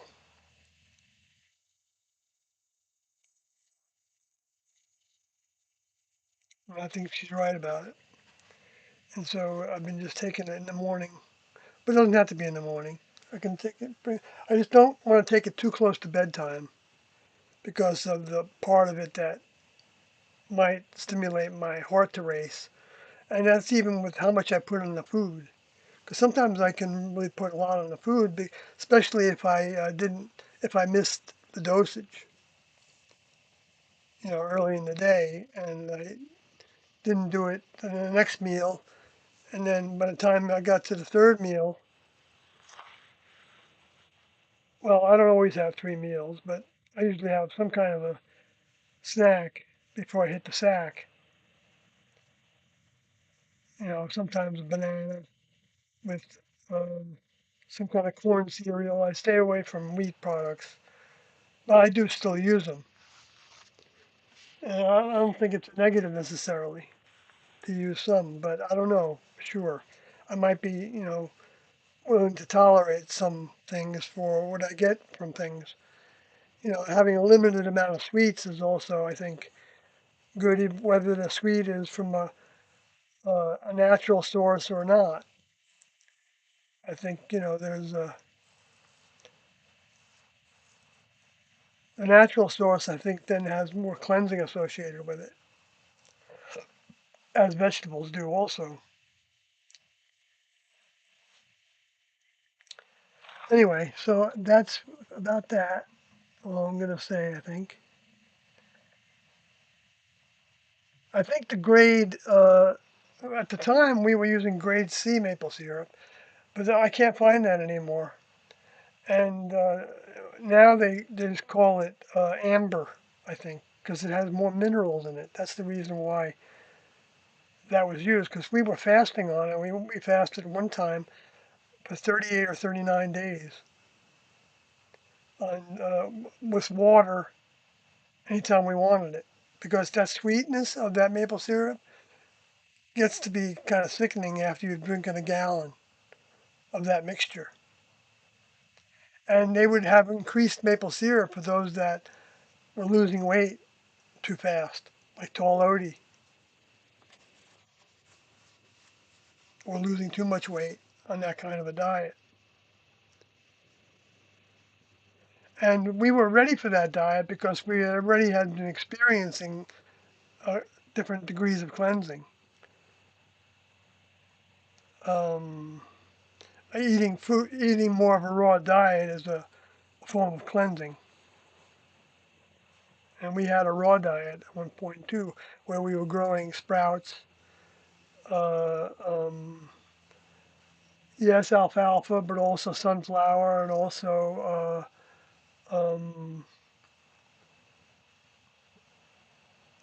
what was the other one? Oh, I just had it and I lost it again.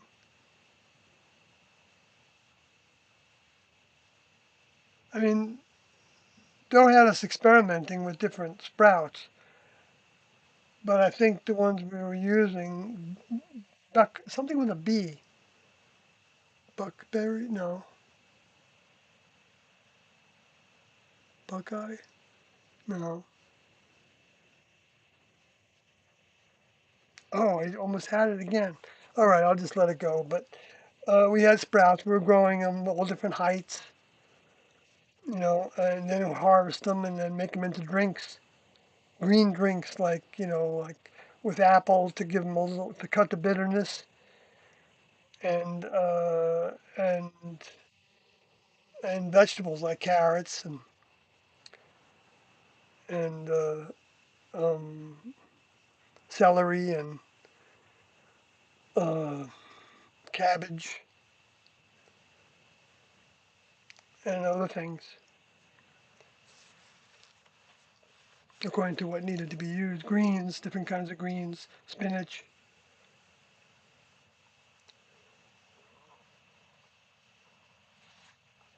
That was like our first experiment of the day after we had our supplements of wheatgrass juice. And at the time, we only did that for maybe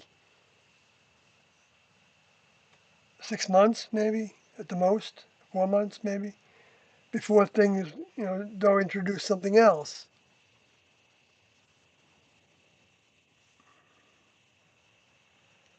Kept on evolving.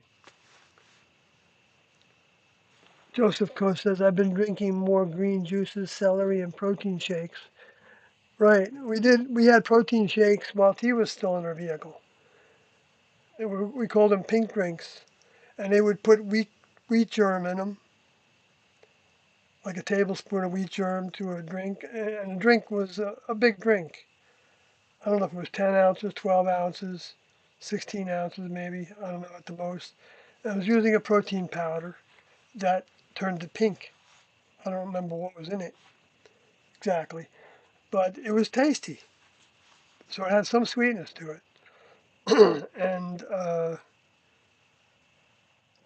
And we also put lecithin in it, which is a product that I think delivers some amino acids to people's diet. That is said to be good for mouth sores and things like that. And so let's see what else. I don't remember some of the other things that we were putting in it. We weren't putting too many things in it. And we were drinking that at first, like I think 2 or 3 times a day. That was the only thing we had. And then it quickly went to drinking that uh, and then having some yeast rolls with it, bread.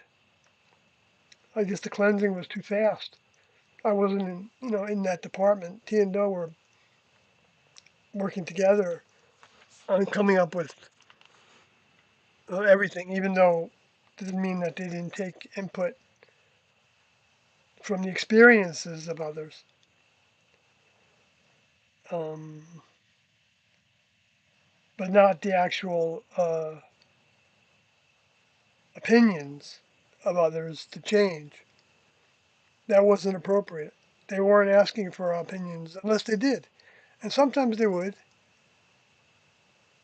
but they did that more later. Just like with this, I was talking about this tape 287, where Doe was talking about the very flexible kind of uh, diet options we had. And as evidence that Doe wasn't more controlling, if you want to even use that word, because they were never controlling. They had specific programs as they went that if you didn't want to be in it, then you left or you told them why, and like let's say you're having a horrible response to something they were eating, they would take it out so that you wouldn't have that horrible response. They didn't want you to have anything that was detrimental to your health, even though there were certain things that they felt like you should be able to handle. But they didn't know if everybody could handle it because sometimes people have psychological blocks to something that they got from their ancestors. And that can stimulate, the thinking can stimulate the problem in the biology.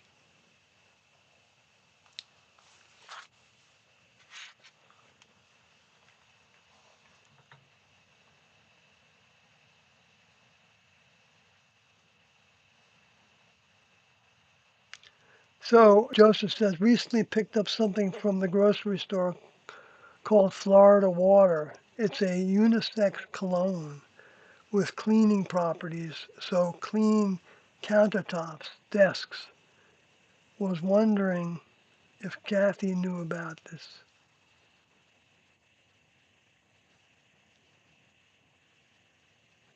Uh, I don't know. I just had this thought that I could be wrong about this, but that you were asking about if Kathy knew about it, um, because Kathy's in a female vehicle. I'm not saying you are, but if that's part of it, then you should know that I probably do more cleaning than Kathy does. But she does, she does cleaning, but it's not like one of us does, is going to be the one that does the cleaning.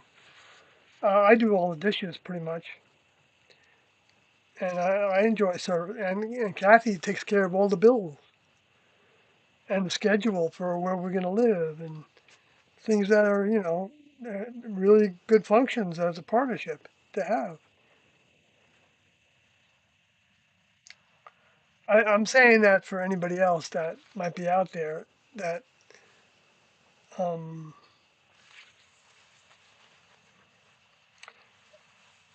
I know because we all have a certain amount of programming. I'm not saying that Joseph does and it's any problem. I'm not saying it's a problem. I just wanted to address it because it occurred to me.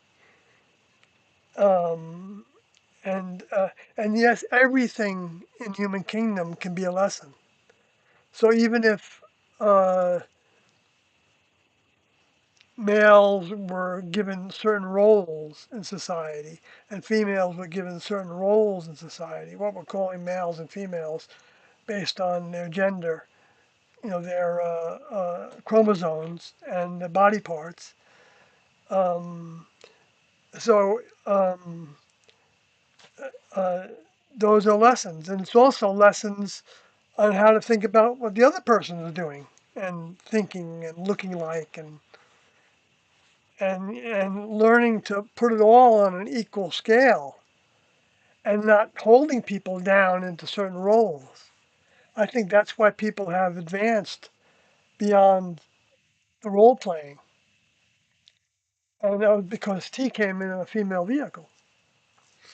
So that was, and so that started in the mid 1800s in earnest. Not that it wasn't going on before that. It was going on. You can see evidence of it happening during the time of Jesus, to where at least I see it as evidence when Jesus uh, corrected one or more of the disciples that suggested that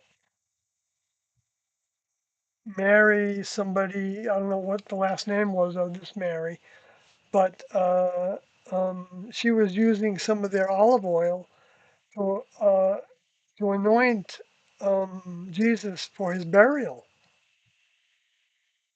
And one or more of the disciples said, "Why don't we sell that oil and give it to the poor, give the money to the poor?" And Jesus said, "The poor you have with you always.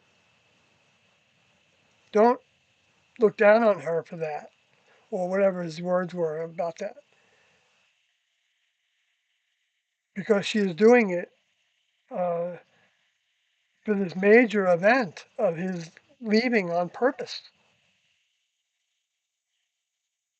leaving by design, by telling the truth and not and letting them capture him and do what they wanted to do with him, which he knew what would happen because he knew how far ahead he was into the future with his thinking,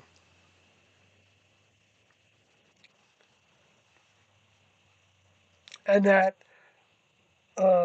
those that um, had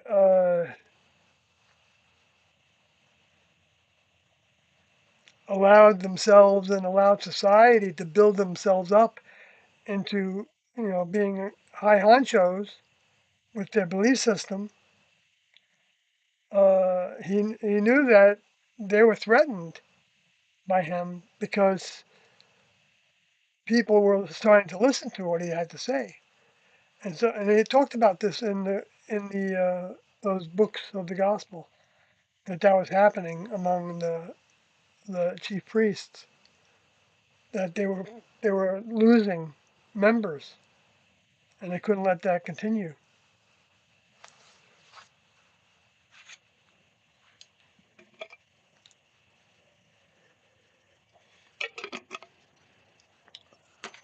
Though said that sometimes it's the people that are of God that become the danger, uh, those that have the truth. The ones that don't recognize that truth, or they only recognize parts of it.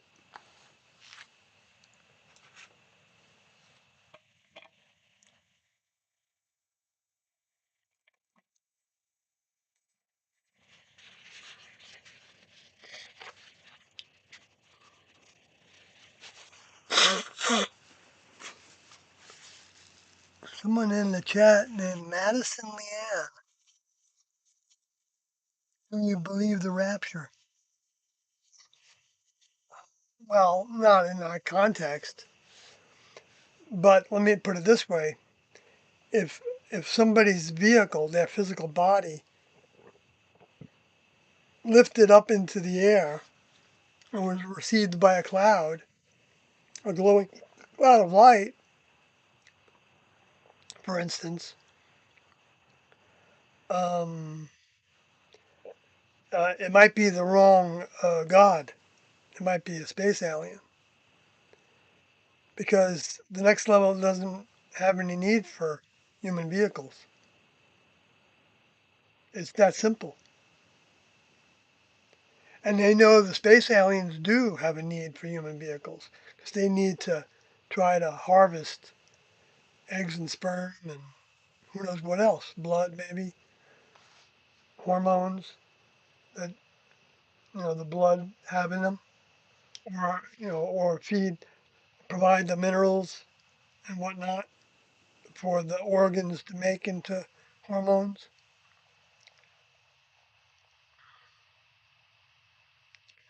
So, that would be seen as a harvest of, of souls. I mean, the vehicle and the souls. So, but I don't think, to be honest with you, I know Kathy and I talked about this a little yesterday about whether the space aliens want to have human vehicles.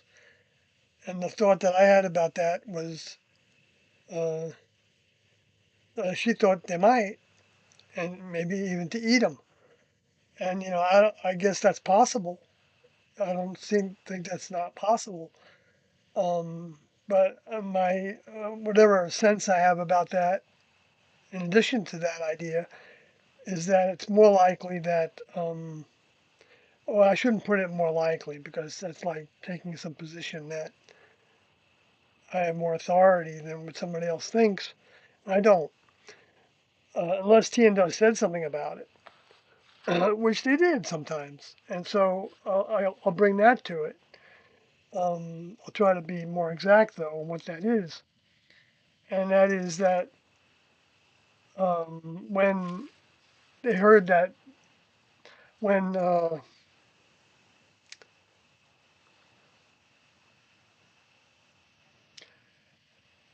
when John Lear, who I believe was the son of Bill Lear, or maybe in reverse, the founder of the Learjet, I don't know what his first name was, but his son, uh, um, well, Rick Ricciardi had a task to actually meet him and talk with him.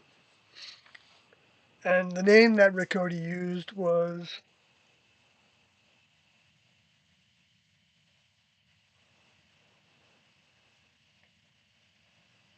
I forgot, I forgot what it was.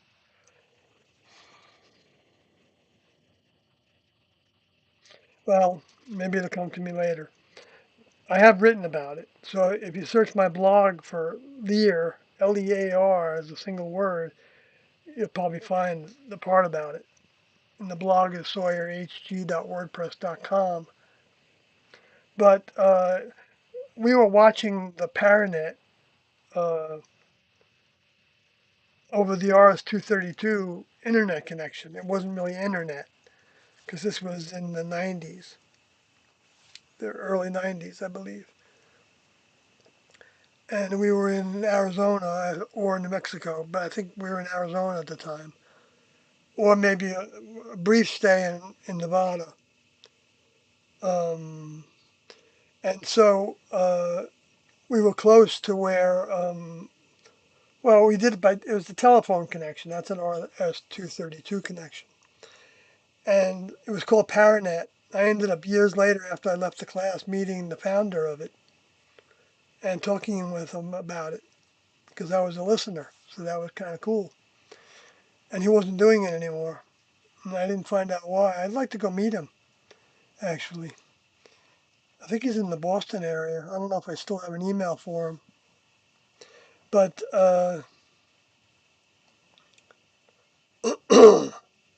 anyway,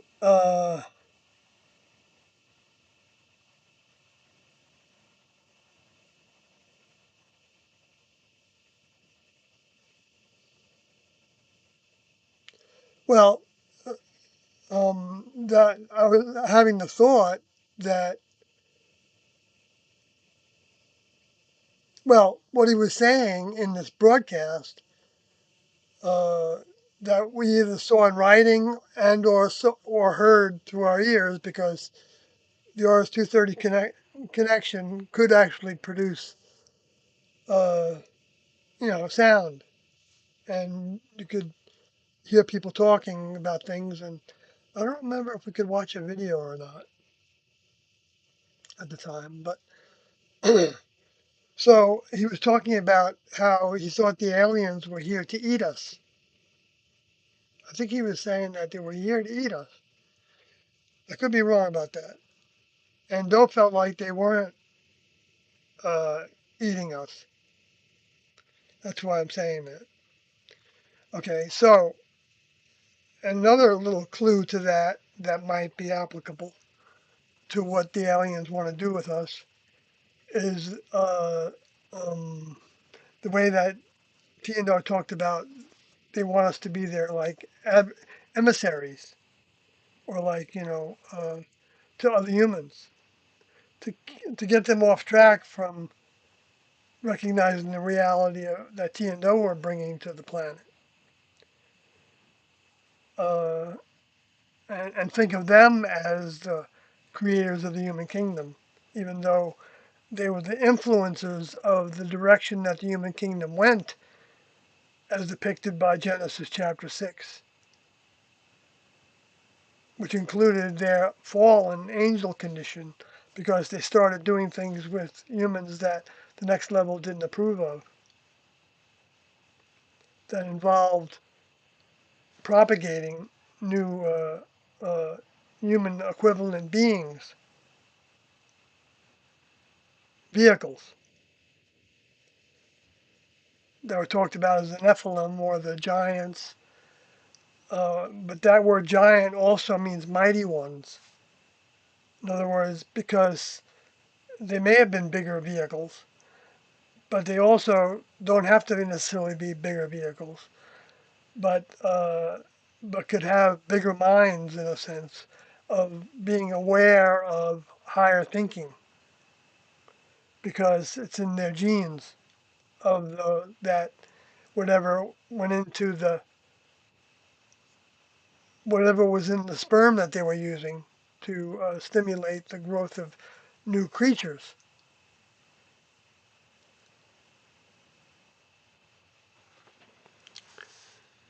So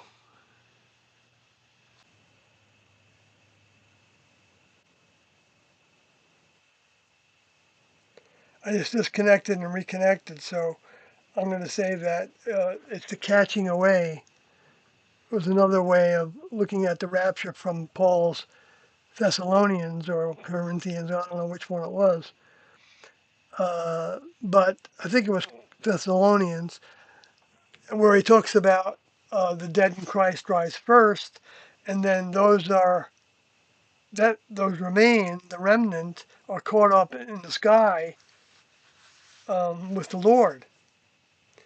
Okay, but I think what that's depicting is what Paul got from probably the disciples, was describing those that died in Christ would be those that recognize his return and were standing for them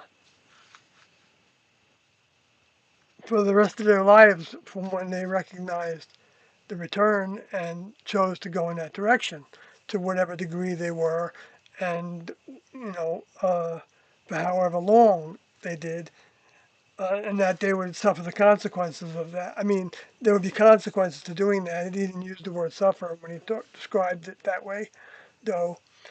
But until, in the Away Team document in the Heaven's Gate website, if you search for that, heavensgate.com, you can read that. And so when people are standing, um, well, then they're attracting more next level minds by telling other people about them when it's appropriate in the ways that you feel like they're asking to lead to that question, or to lead to that observation, or to lead to that belief, or to lead to that. Um, Members of that are growing in that direction, they don't want to have other people with them. They're not telling other people that in order to build a group. If they are, then they got the wrong motivation. The only motivation is to serve Tian-Do. That's the highest motivation. And let those, if some people do end up coming together because they have common beliefs, that's a choice. That's fine. But nobody's going into it thinking that, oh gosh, if I could, surround myself by people that can believe in this, maybe they can do the work, and I can just talk about it all the time. I mean, that would be one way that would be a lure to somebody that was talking about this, which would be going in the wrong direction, I believe. That wouldn't be a next level way, because they don't lure people, they don't manipulate people, they don't take advantage of people. They will take advantage of the choices that some people make to order to bring lessons to them and to other people. Um, and that's what they did with the ones that are called the space alien souls. The fact that they went against the next level repeatedly over and over again over generations of time, uh, um, they decided that that could be used for a positive because they would keep the balance, even though the balance would get harder and harder to keep because there would be more and more people that were gravitating towards the misinformation mind, to where it gets to a point to where it becomes so saturated with misinformation mind that the next level doesn't see any value to keeping the human kingdom going. because it's like having a crop that's not yielding anything. And to the next level, new members, that's the way that new members come into the next level, and they don't need those new members. That's why it's not corruptible. If they needed new members for their ego or whatever it was, then it's corruptible. In other words, you're doing it for the wrong reason. And that's why you see the religions having people leading them that they're not actually talking that much about the real next level because they weren't open to it, or if they heard about it, like by hearing TNO talk in a documentary, and nothing occurred to them to look into, or they dismissed it. It's kind of like all the differences in the way that seeds die in Jesus' parable of the seeds. And so they have to sprout in order for them to have viability to continue to grow and for souls to be brought back to have further opportunities being incarnate during a time when older members are bringing updates. And to gravitate to those updates until the time when it's harvest time, which we are experiencing now. Which the task now is to get their information out, the task they left behind, and stand for them, be willing to stand for them. So they said it in two different ways for a reason, and the formula for separating from the human kingdom is the same as it always has been. And I'll let you read it in the away team document because I'm getting ready to close, and I'm not trying to convince people to follow this information. I'm not at all. I It doesn't do me any good to have fellow believers. In fact, it makes it harder because it's if there's more people that believe in this, then the lower forces might have more avenues to try to shut me down. That is, if the next level wants to allow that to happen, and to the degree that they want to allow it to happen, because they can regulate that. I mean, I don't know if they can regulate it, how much they can regulate it after a period of time. If it can't be regulated anymore, well, then it's just going to go down the path it goes, and we don't know what will happen.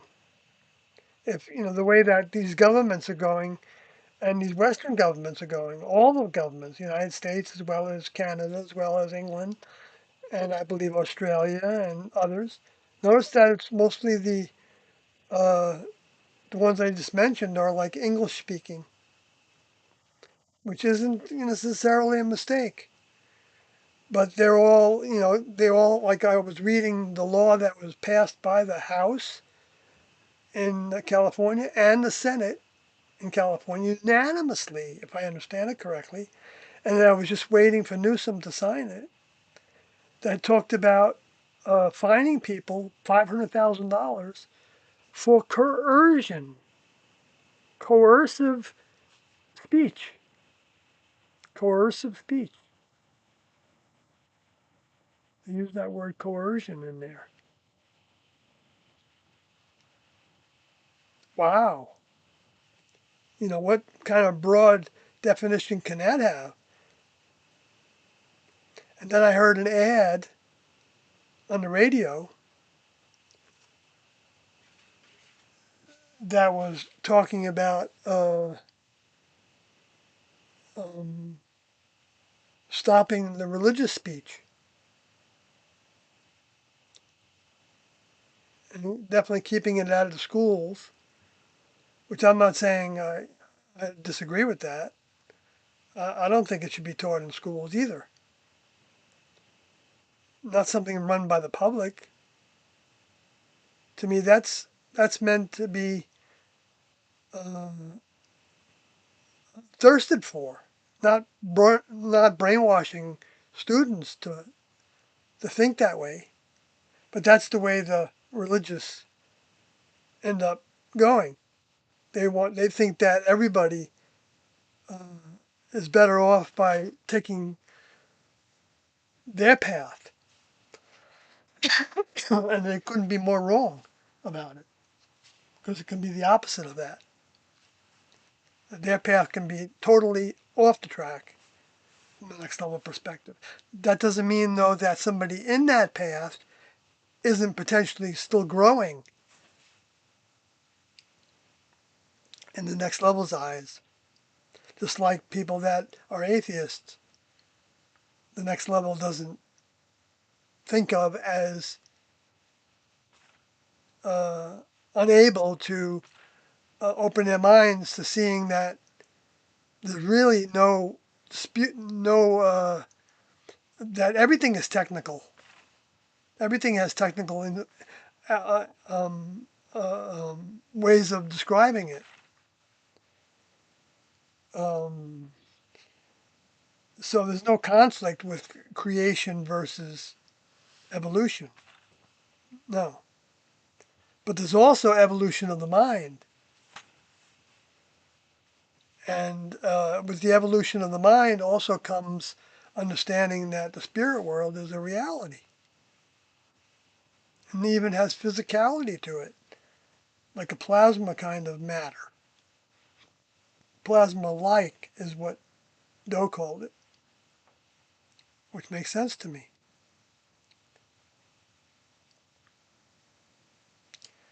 And that can account for actually people having different degrees of that plasma density to where they can influence somebody else more than somebody else can in the spirit world, to where they can be manipulated also by those fallen angel souls who have, who in this one scripture that I posted here,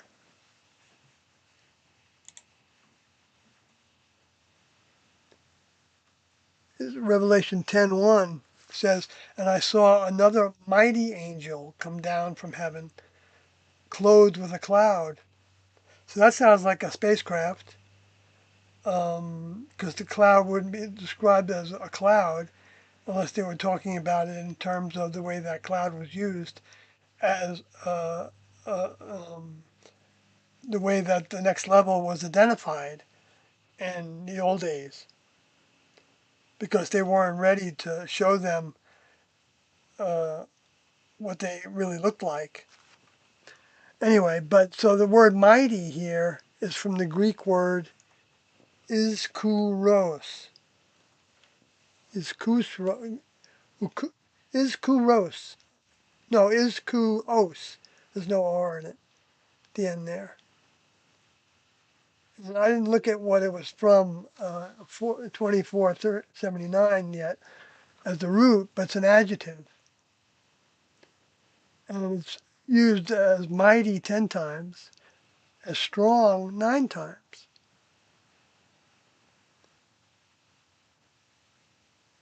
And strong man 5 times, and boisterous 1 time, powerful 1 time, valiant 1 time. Okay, so that's the 27 times it was used with different interpretations. So to me, I would look at all those ways, and since they're saying that this individual, messenger, the angel word, relates to somebody that's a crew member in the next level. And yeah, it's coded like, I mean, it's become coded because uh, people don't know the reality of it entirely, except to the degree that we believe in it and it makes sense to us, and we um, trust that it's the truth because it does make sense to us. Anyway, so move on from that. So, so this mighty or strong, I don't think boisterous would be something, a next level characteristic. So I wouldn't put boisterous in there. And strong man, I don't know if I would say strong man because an angel isn't a man, because the word man relative to the human kingdom is talking about a Homo sapien, anthropos, anthropology, the development of the flesh is what's part of that.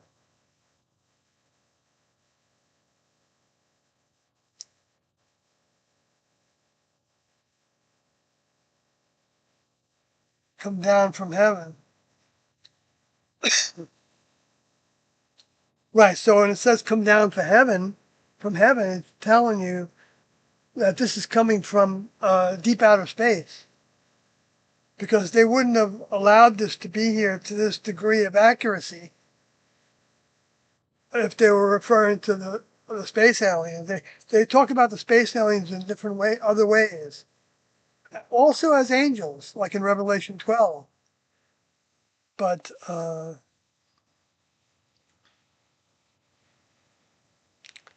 um, but they have a different kind of crown as a diadem instead of the crown that is depicted by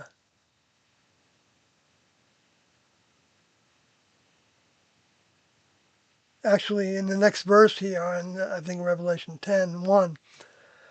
But it says also clothed with a cloud and a rainbow was upon his head.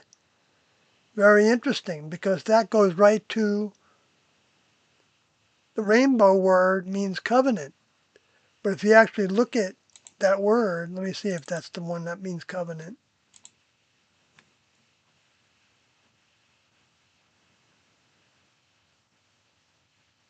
Well, it's interesting. I didn't remember looking at this, but it's iris. Iris is the way that you say that in the Greek. Iris. And they're saying that perhaps it came from 2046. I haven't looked at that yet. As a symbol of the female messenger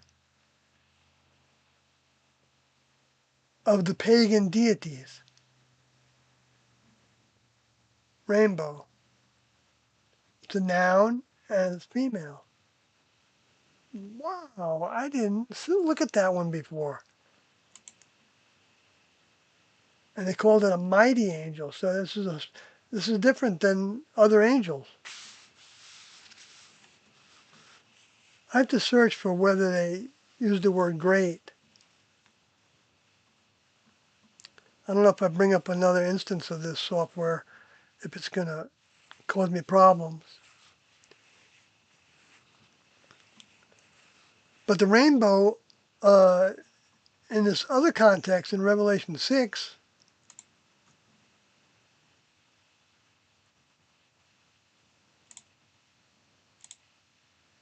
2, and I saw and behold a white horse, and he that sat on him had a bow.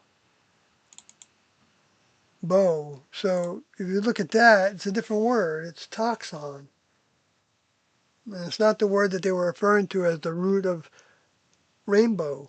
It's only used one time though, and it's a noun.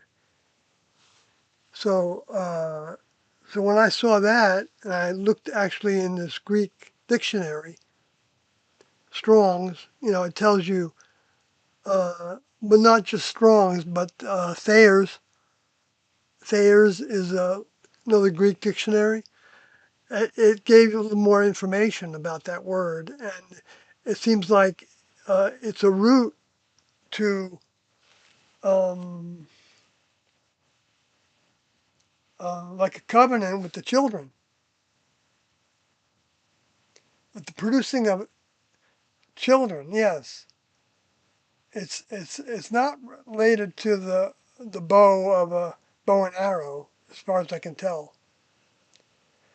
The way some people have heard interpret it that way, as a war, showing that he's at war, even though there is a form of mental war between the misinformation and the true information that the next level is battling, and the whole world is saturated with the misinformation. and some have degrees of recognition of the true information, whether they know about Tiando or not.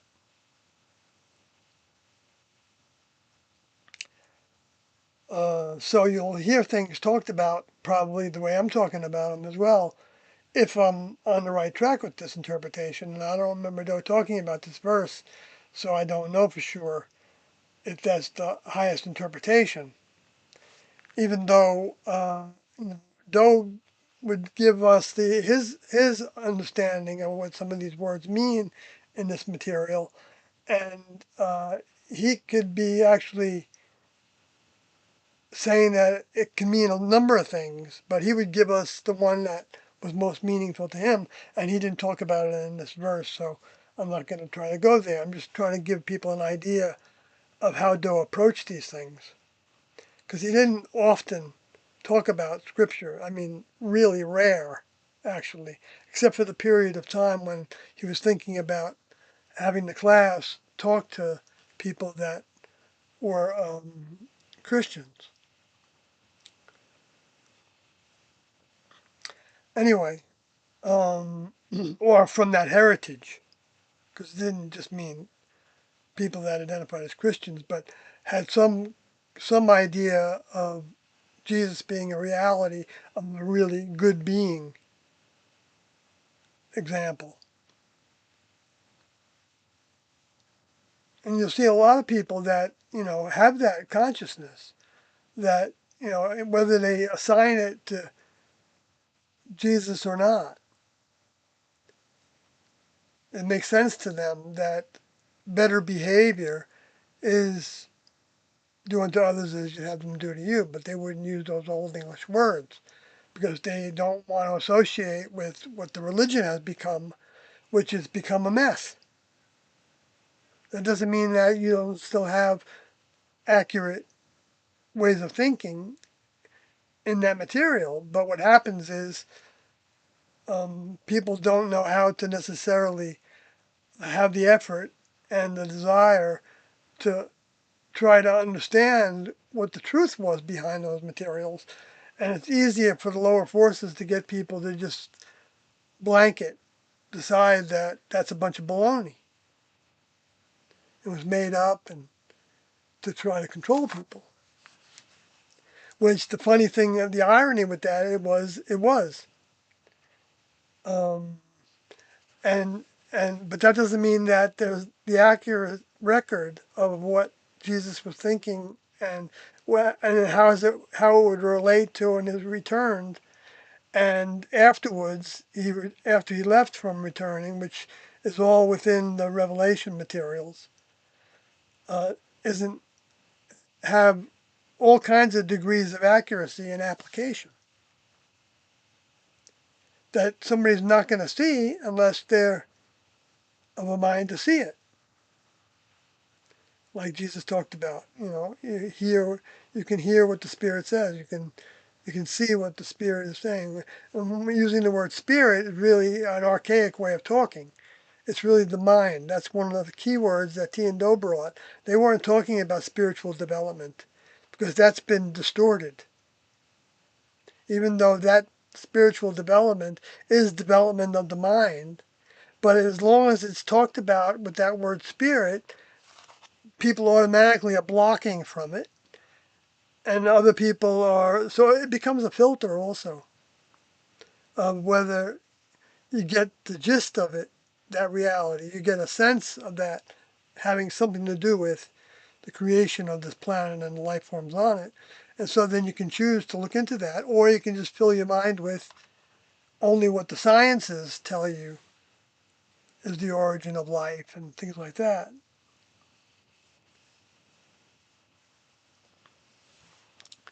Because from either source, you're not going to get the whole truth. But you can get enough that can help you an awful lot in recognizing the reality, the greatest reality, which comes when the older members are actually talking to us. And the tapes are filled with that. So that's why Kathy and I are listening to them, and also um, you know, wanting to talk about them for other people, because otherwise, who's going to even think about it? It's hard to think about it. I know it's hard for me to think about it. It's hard for me to listen to the tapes. I hate to say it. I don't often initiate. I have lately more, and I think it's because I've got more mind in me now than I had even a year ago.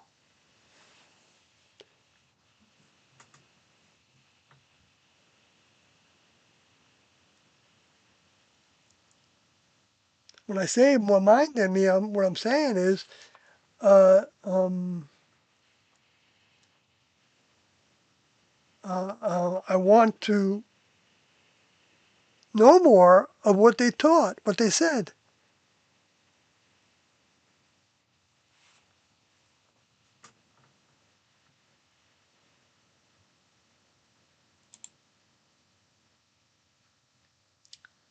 Which they clearly wanted to be expressed to people.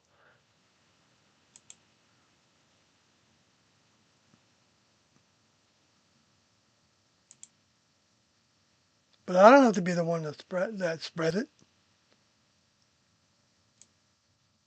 I'm not going to go to that conversation any further.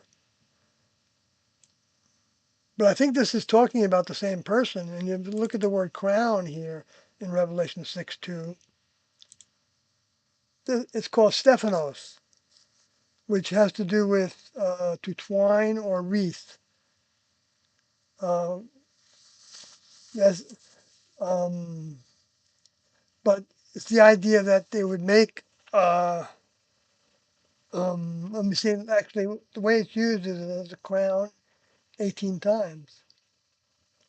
But they talk about it with all these other terms, but I guess they just didn't use them. I don't know, that's kind of weird. But it's a mark of royal or, in general, exalted rank. Right. The wreath or garland, which was given as a prize to victors in public games. Metaphorically, which is a lot of the way, the Revelations is written, it's the eternal blessedness which will be given as a prize to the genuine servants of God and Christ, the crown wreath, which is the reward of righteousness, that which is an ornament and honor to one. Well, if you go back to Revelation 10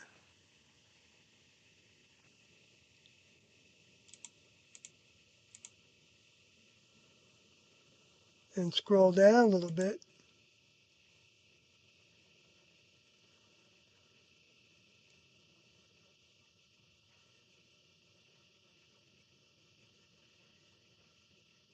oh no, not here.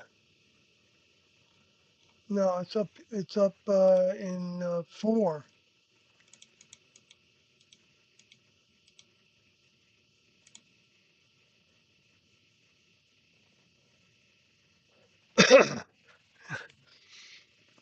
It's talking about the 24 elders around the throne and that they have seats.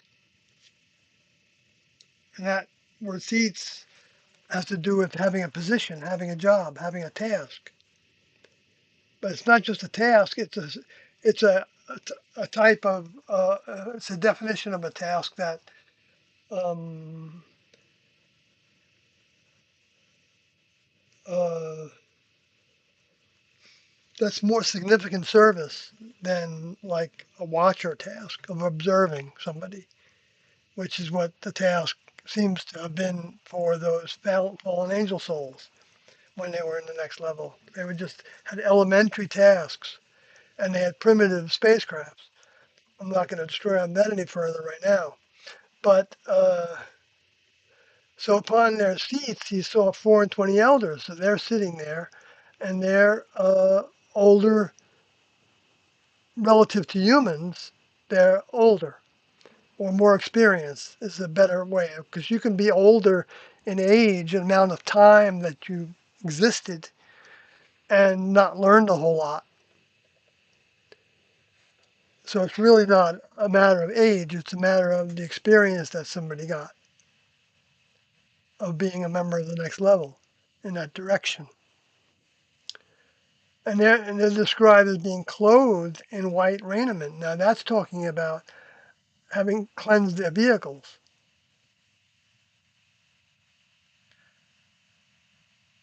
Uh,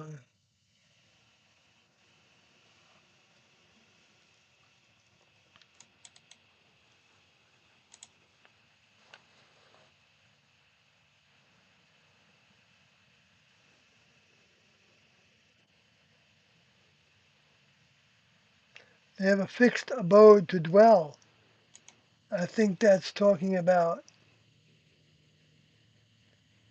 that they're sitting. They have a fixed abode, so they're in a spacecraft. I think that's what that's saying, and they're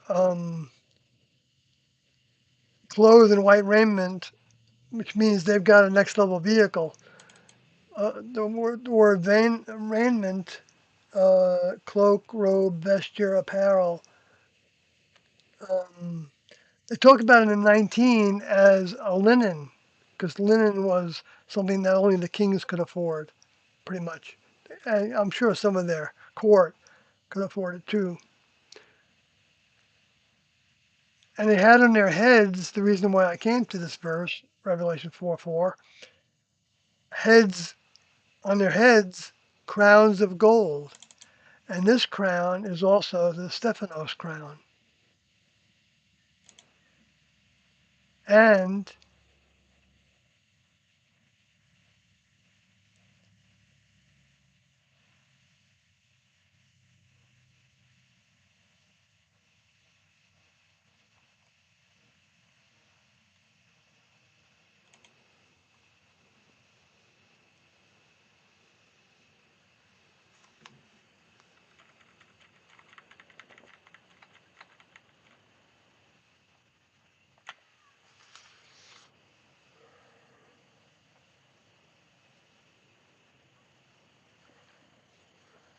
I wonder if I want to bring up another version of this.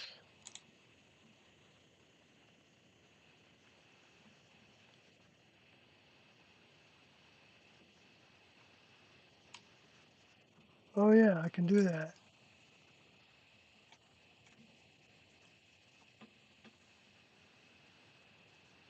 Because I think they throw down their crowns. Oh yeah, here it is.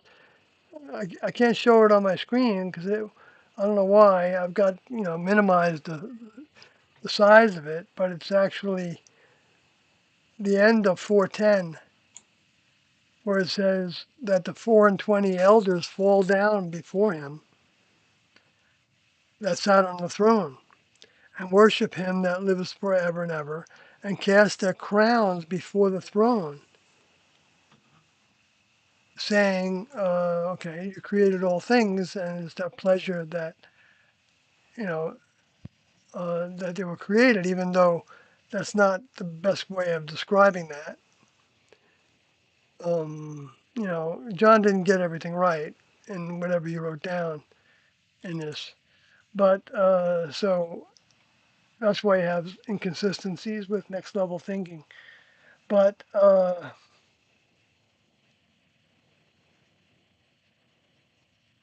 to throw or let go of a thing without caring where it falls, to scatter, to throw, cast into, to give over to one's care, uncertain about the result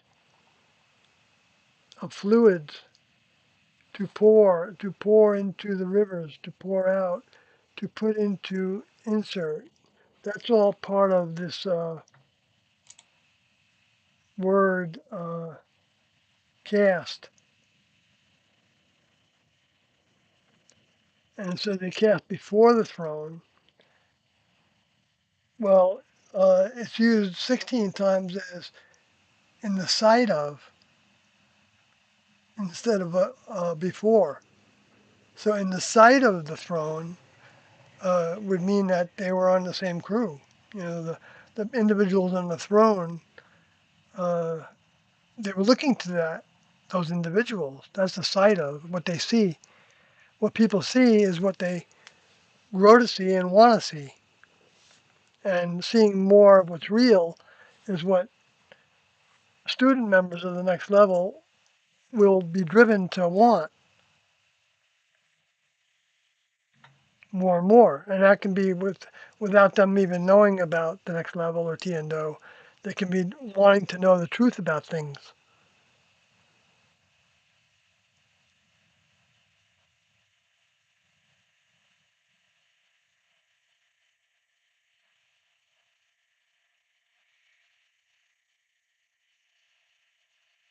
But it can also mean an occupied place.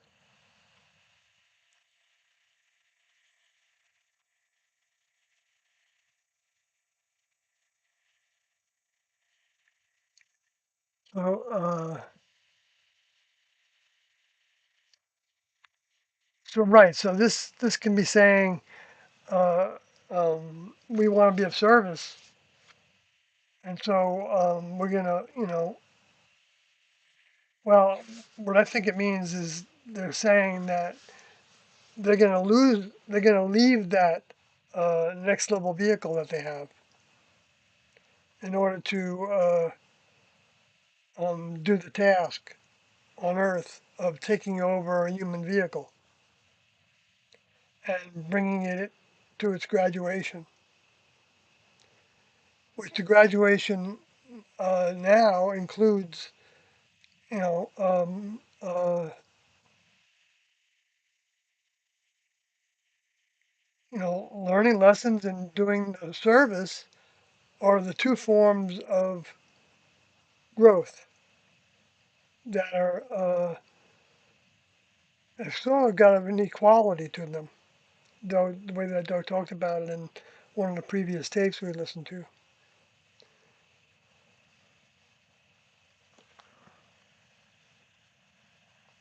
service and learning lessons. So I mean, you can go hide yourself in the Himalayas and just focus on whatever lessons you get from doing that. Um, but there's certain lessons you're not going to get if you don't have certain experiences. And and and and if you're not doing service beyond putting out thoughts, because Tiendo believed in putting out thoughts, but they also knew that it was stronger and more accelerating for other people to actually express it in some physical way, like the way that's happening now, hopefully to some degree, and you know, in people when they're meeting other people, to whatever degree they can do it, if the person seems to be asking for something. I mean, they might be asking about, well, do you really think there are UFOs, from outer space? I mean, if they start asking questions like that, that's a pretty advanced question, and I'm not putting people down that don't have that question, because they can come up to speed with everything I know very quickly.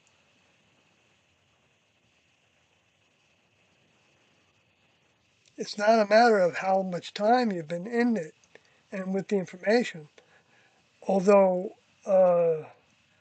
when you're close to the next level members physically, there's a certain amount of fire that people are exposed to. Fire meaning a purging kind of purging our humanness out of us.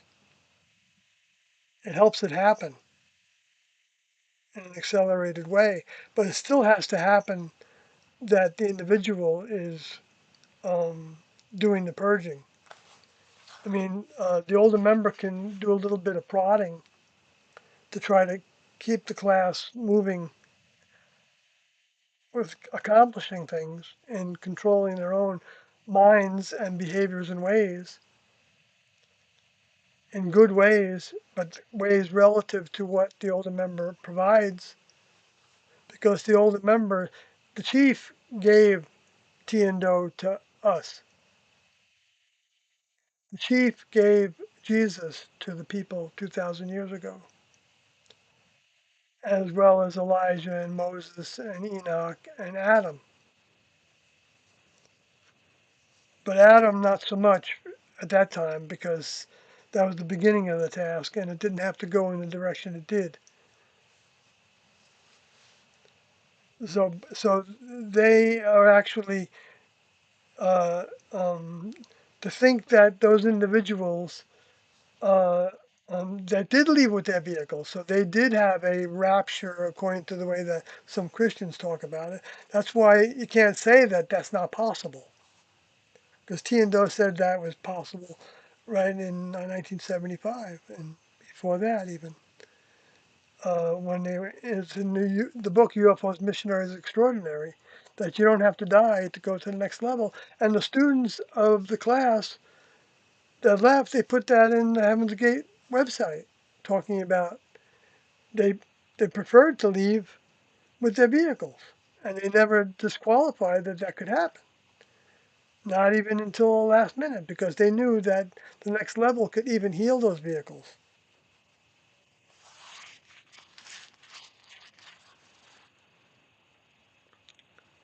and even take them, heal them, and keep them with the souls.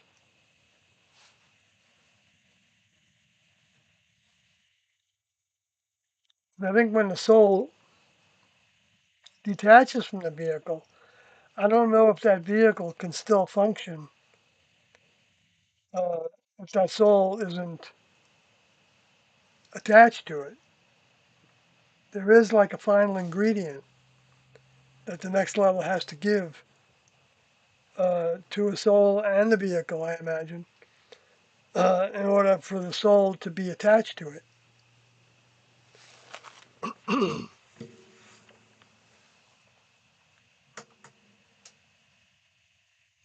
For the length of time that a next level, a soul, has the task to have that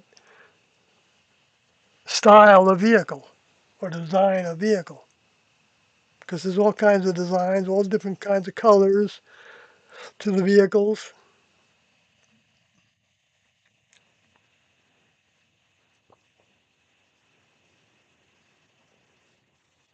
Could have been worse. Glad to hear, buddy.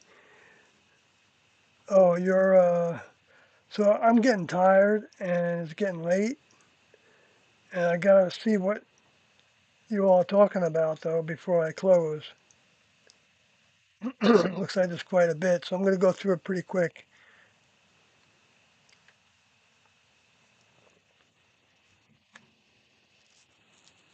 Oh, Joseph says, I didn't mean to imply she's doing more of the cleaning. It's just it seems to be a spiritual water when I took it up and thought maybe Kathy knows about this. Oh yeah, that's true, Joseph. She knows about a lot of things like that.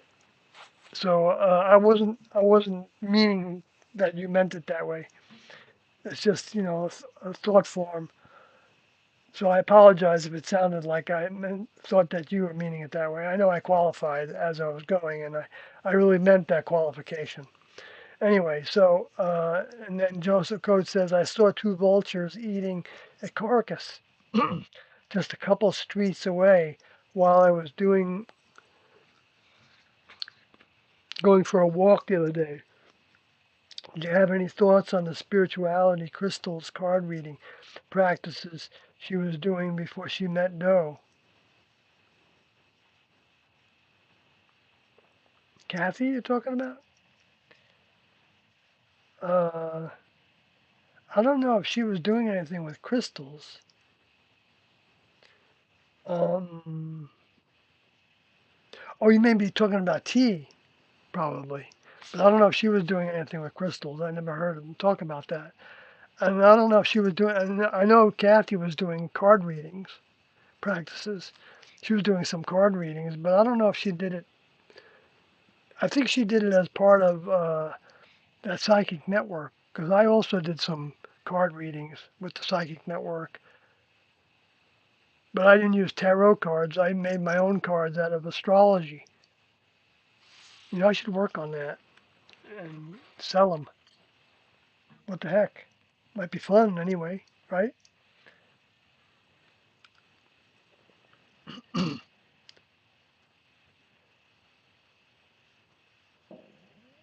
Well, I guess before she met Doe, you're talking about T, right? So it's apparent there in your question. You're talking about T. So, uh, yes, I mean, she was definitely into theosophy, and into it meaning student of it, studying it, observing it maybe is the better way of, because it didn't mean she believed everything that they were telling her. Because T was a pretty advanced mind in that vehicle right from who knows when. Because they said that they tagged those vehicles at birth.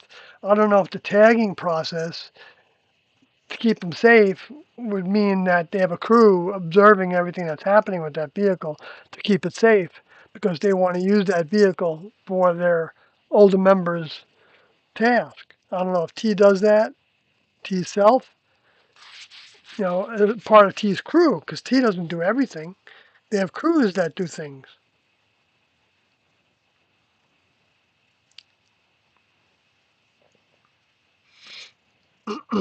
So I know she was doing astrological readings, and that Doe learned that somebody that wanted an astrological reading from T would have to ask for it on three separate occasions. And then if they asked three times, she knew that they were serious and she was willing to put out the kind of effort that she was going to put out for it, which T wouldn't have done it casually. It wouldn't be like, let's just, let's write down the numbers and everything, do the calculations and use the interpretations from Alan Leo's book and that's it. I don't think so. And it doesn't mean that she wouldn't read Alan Leo's book and other books, but doesn't mean that she would settle on what they said in that reading because she would be asking her older member, her Heavenly Father, in that terminology, perhaps, because I know that's the terminology that Doe said that they both had one in common with each other. They both had a strong uh, um, wanting to please their Heavenly Father,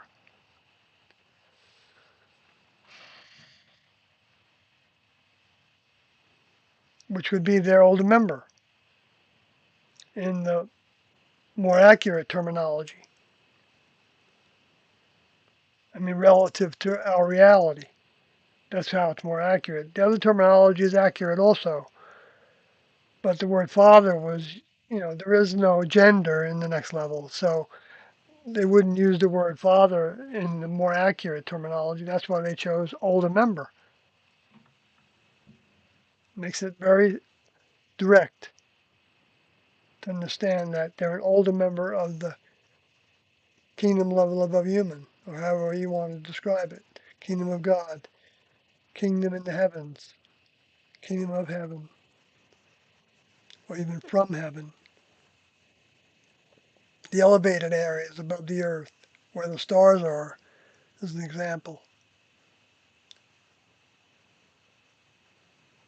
XF says, if you're still here, have you ever seen any UFOs in the night sky, Sawyer? Yes, I believe I have. I saw some glowing pale green crafts in the early hours of the morning. Really? That sounds interesting. They moved extremely slow into a black cloud, but never came out. Very cool. My UFO sighting was with a friend in the late 90s. I believe that. I don't doubt that. The late 90s, too, huh? Wow. Joseph says, when Doe said, you have no idea how hard it is to even get people to care to hear to this information. I really knew what he meant by that. Yep, I hear you. Gonna start listening to tapes while strumming chords on the acoustic guitar, trying to figure out how to play it. There you go. Vince says to Old School Dave, glad to be out too. Did get much time to connect in meditation and look at it as a lesson. Thank you. Cool. Good to hear that, Finch. I was wondering about that too. I just didn't want, to prompt you to talk that much about it if you didn't want to.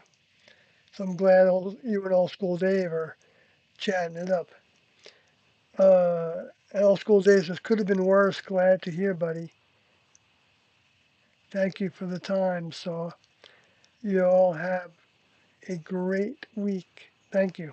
Appreciate the word, Sawyer. You all take care of yourselves. Very good. So, good night, folks.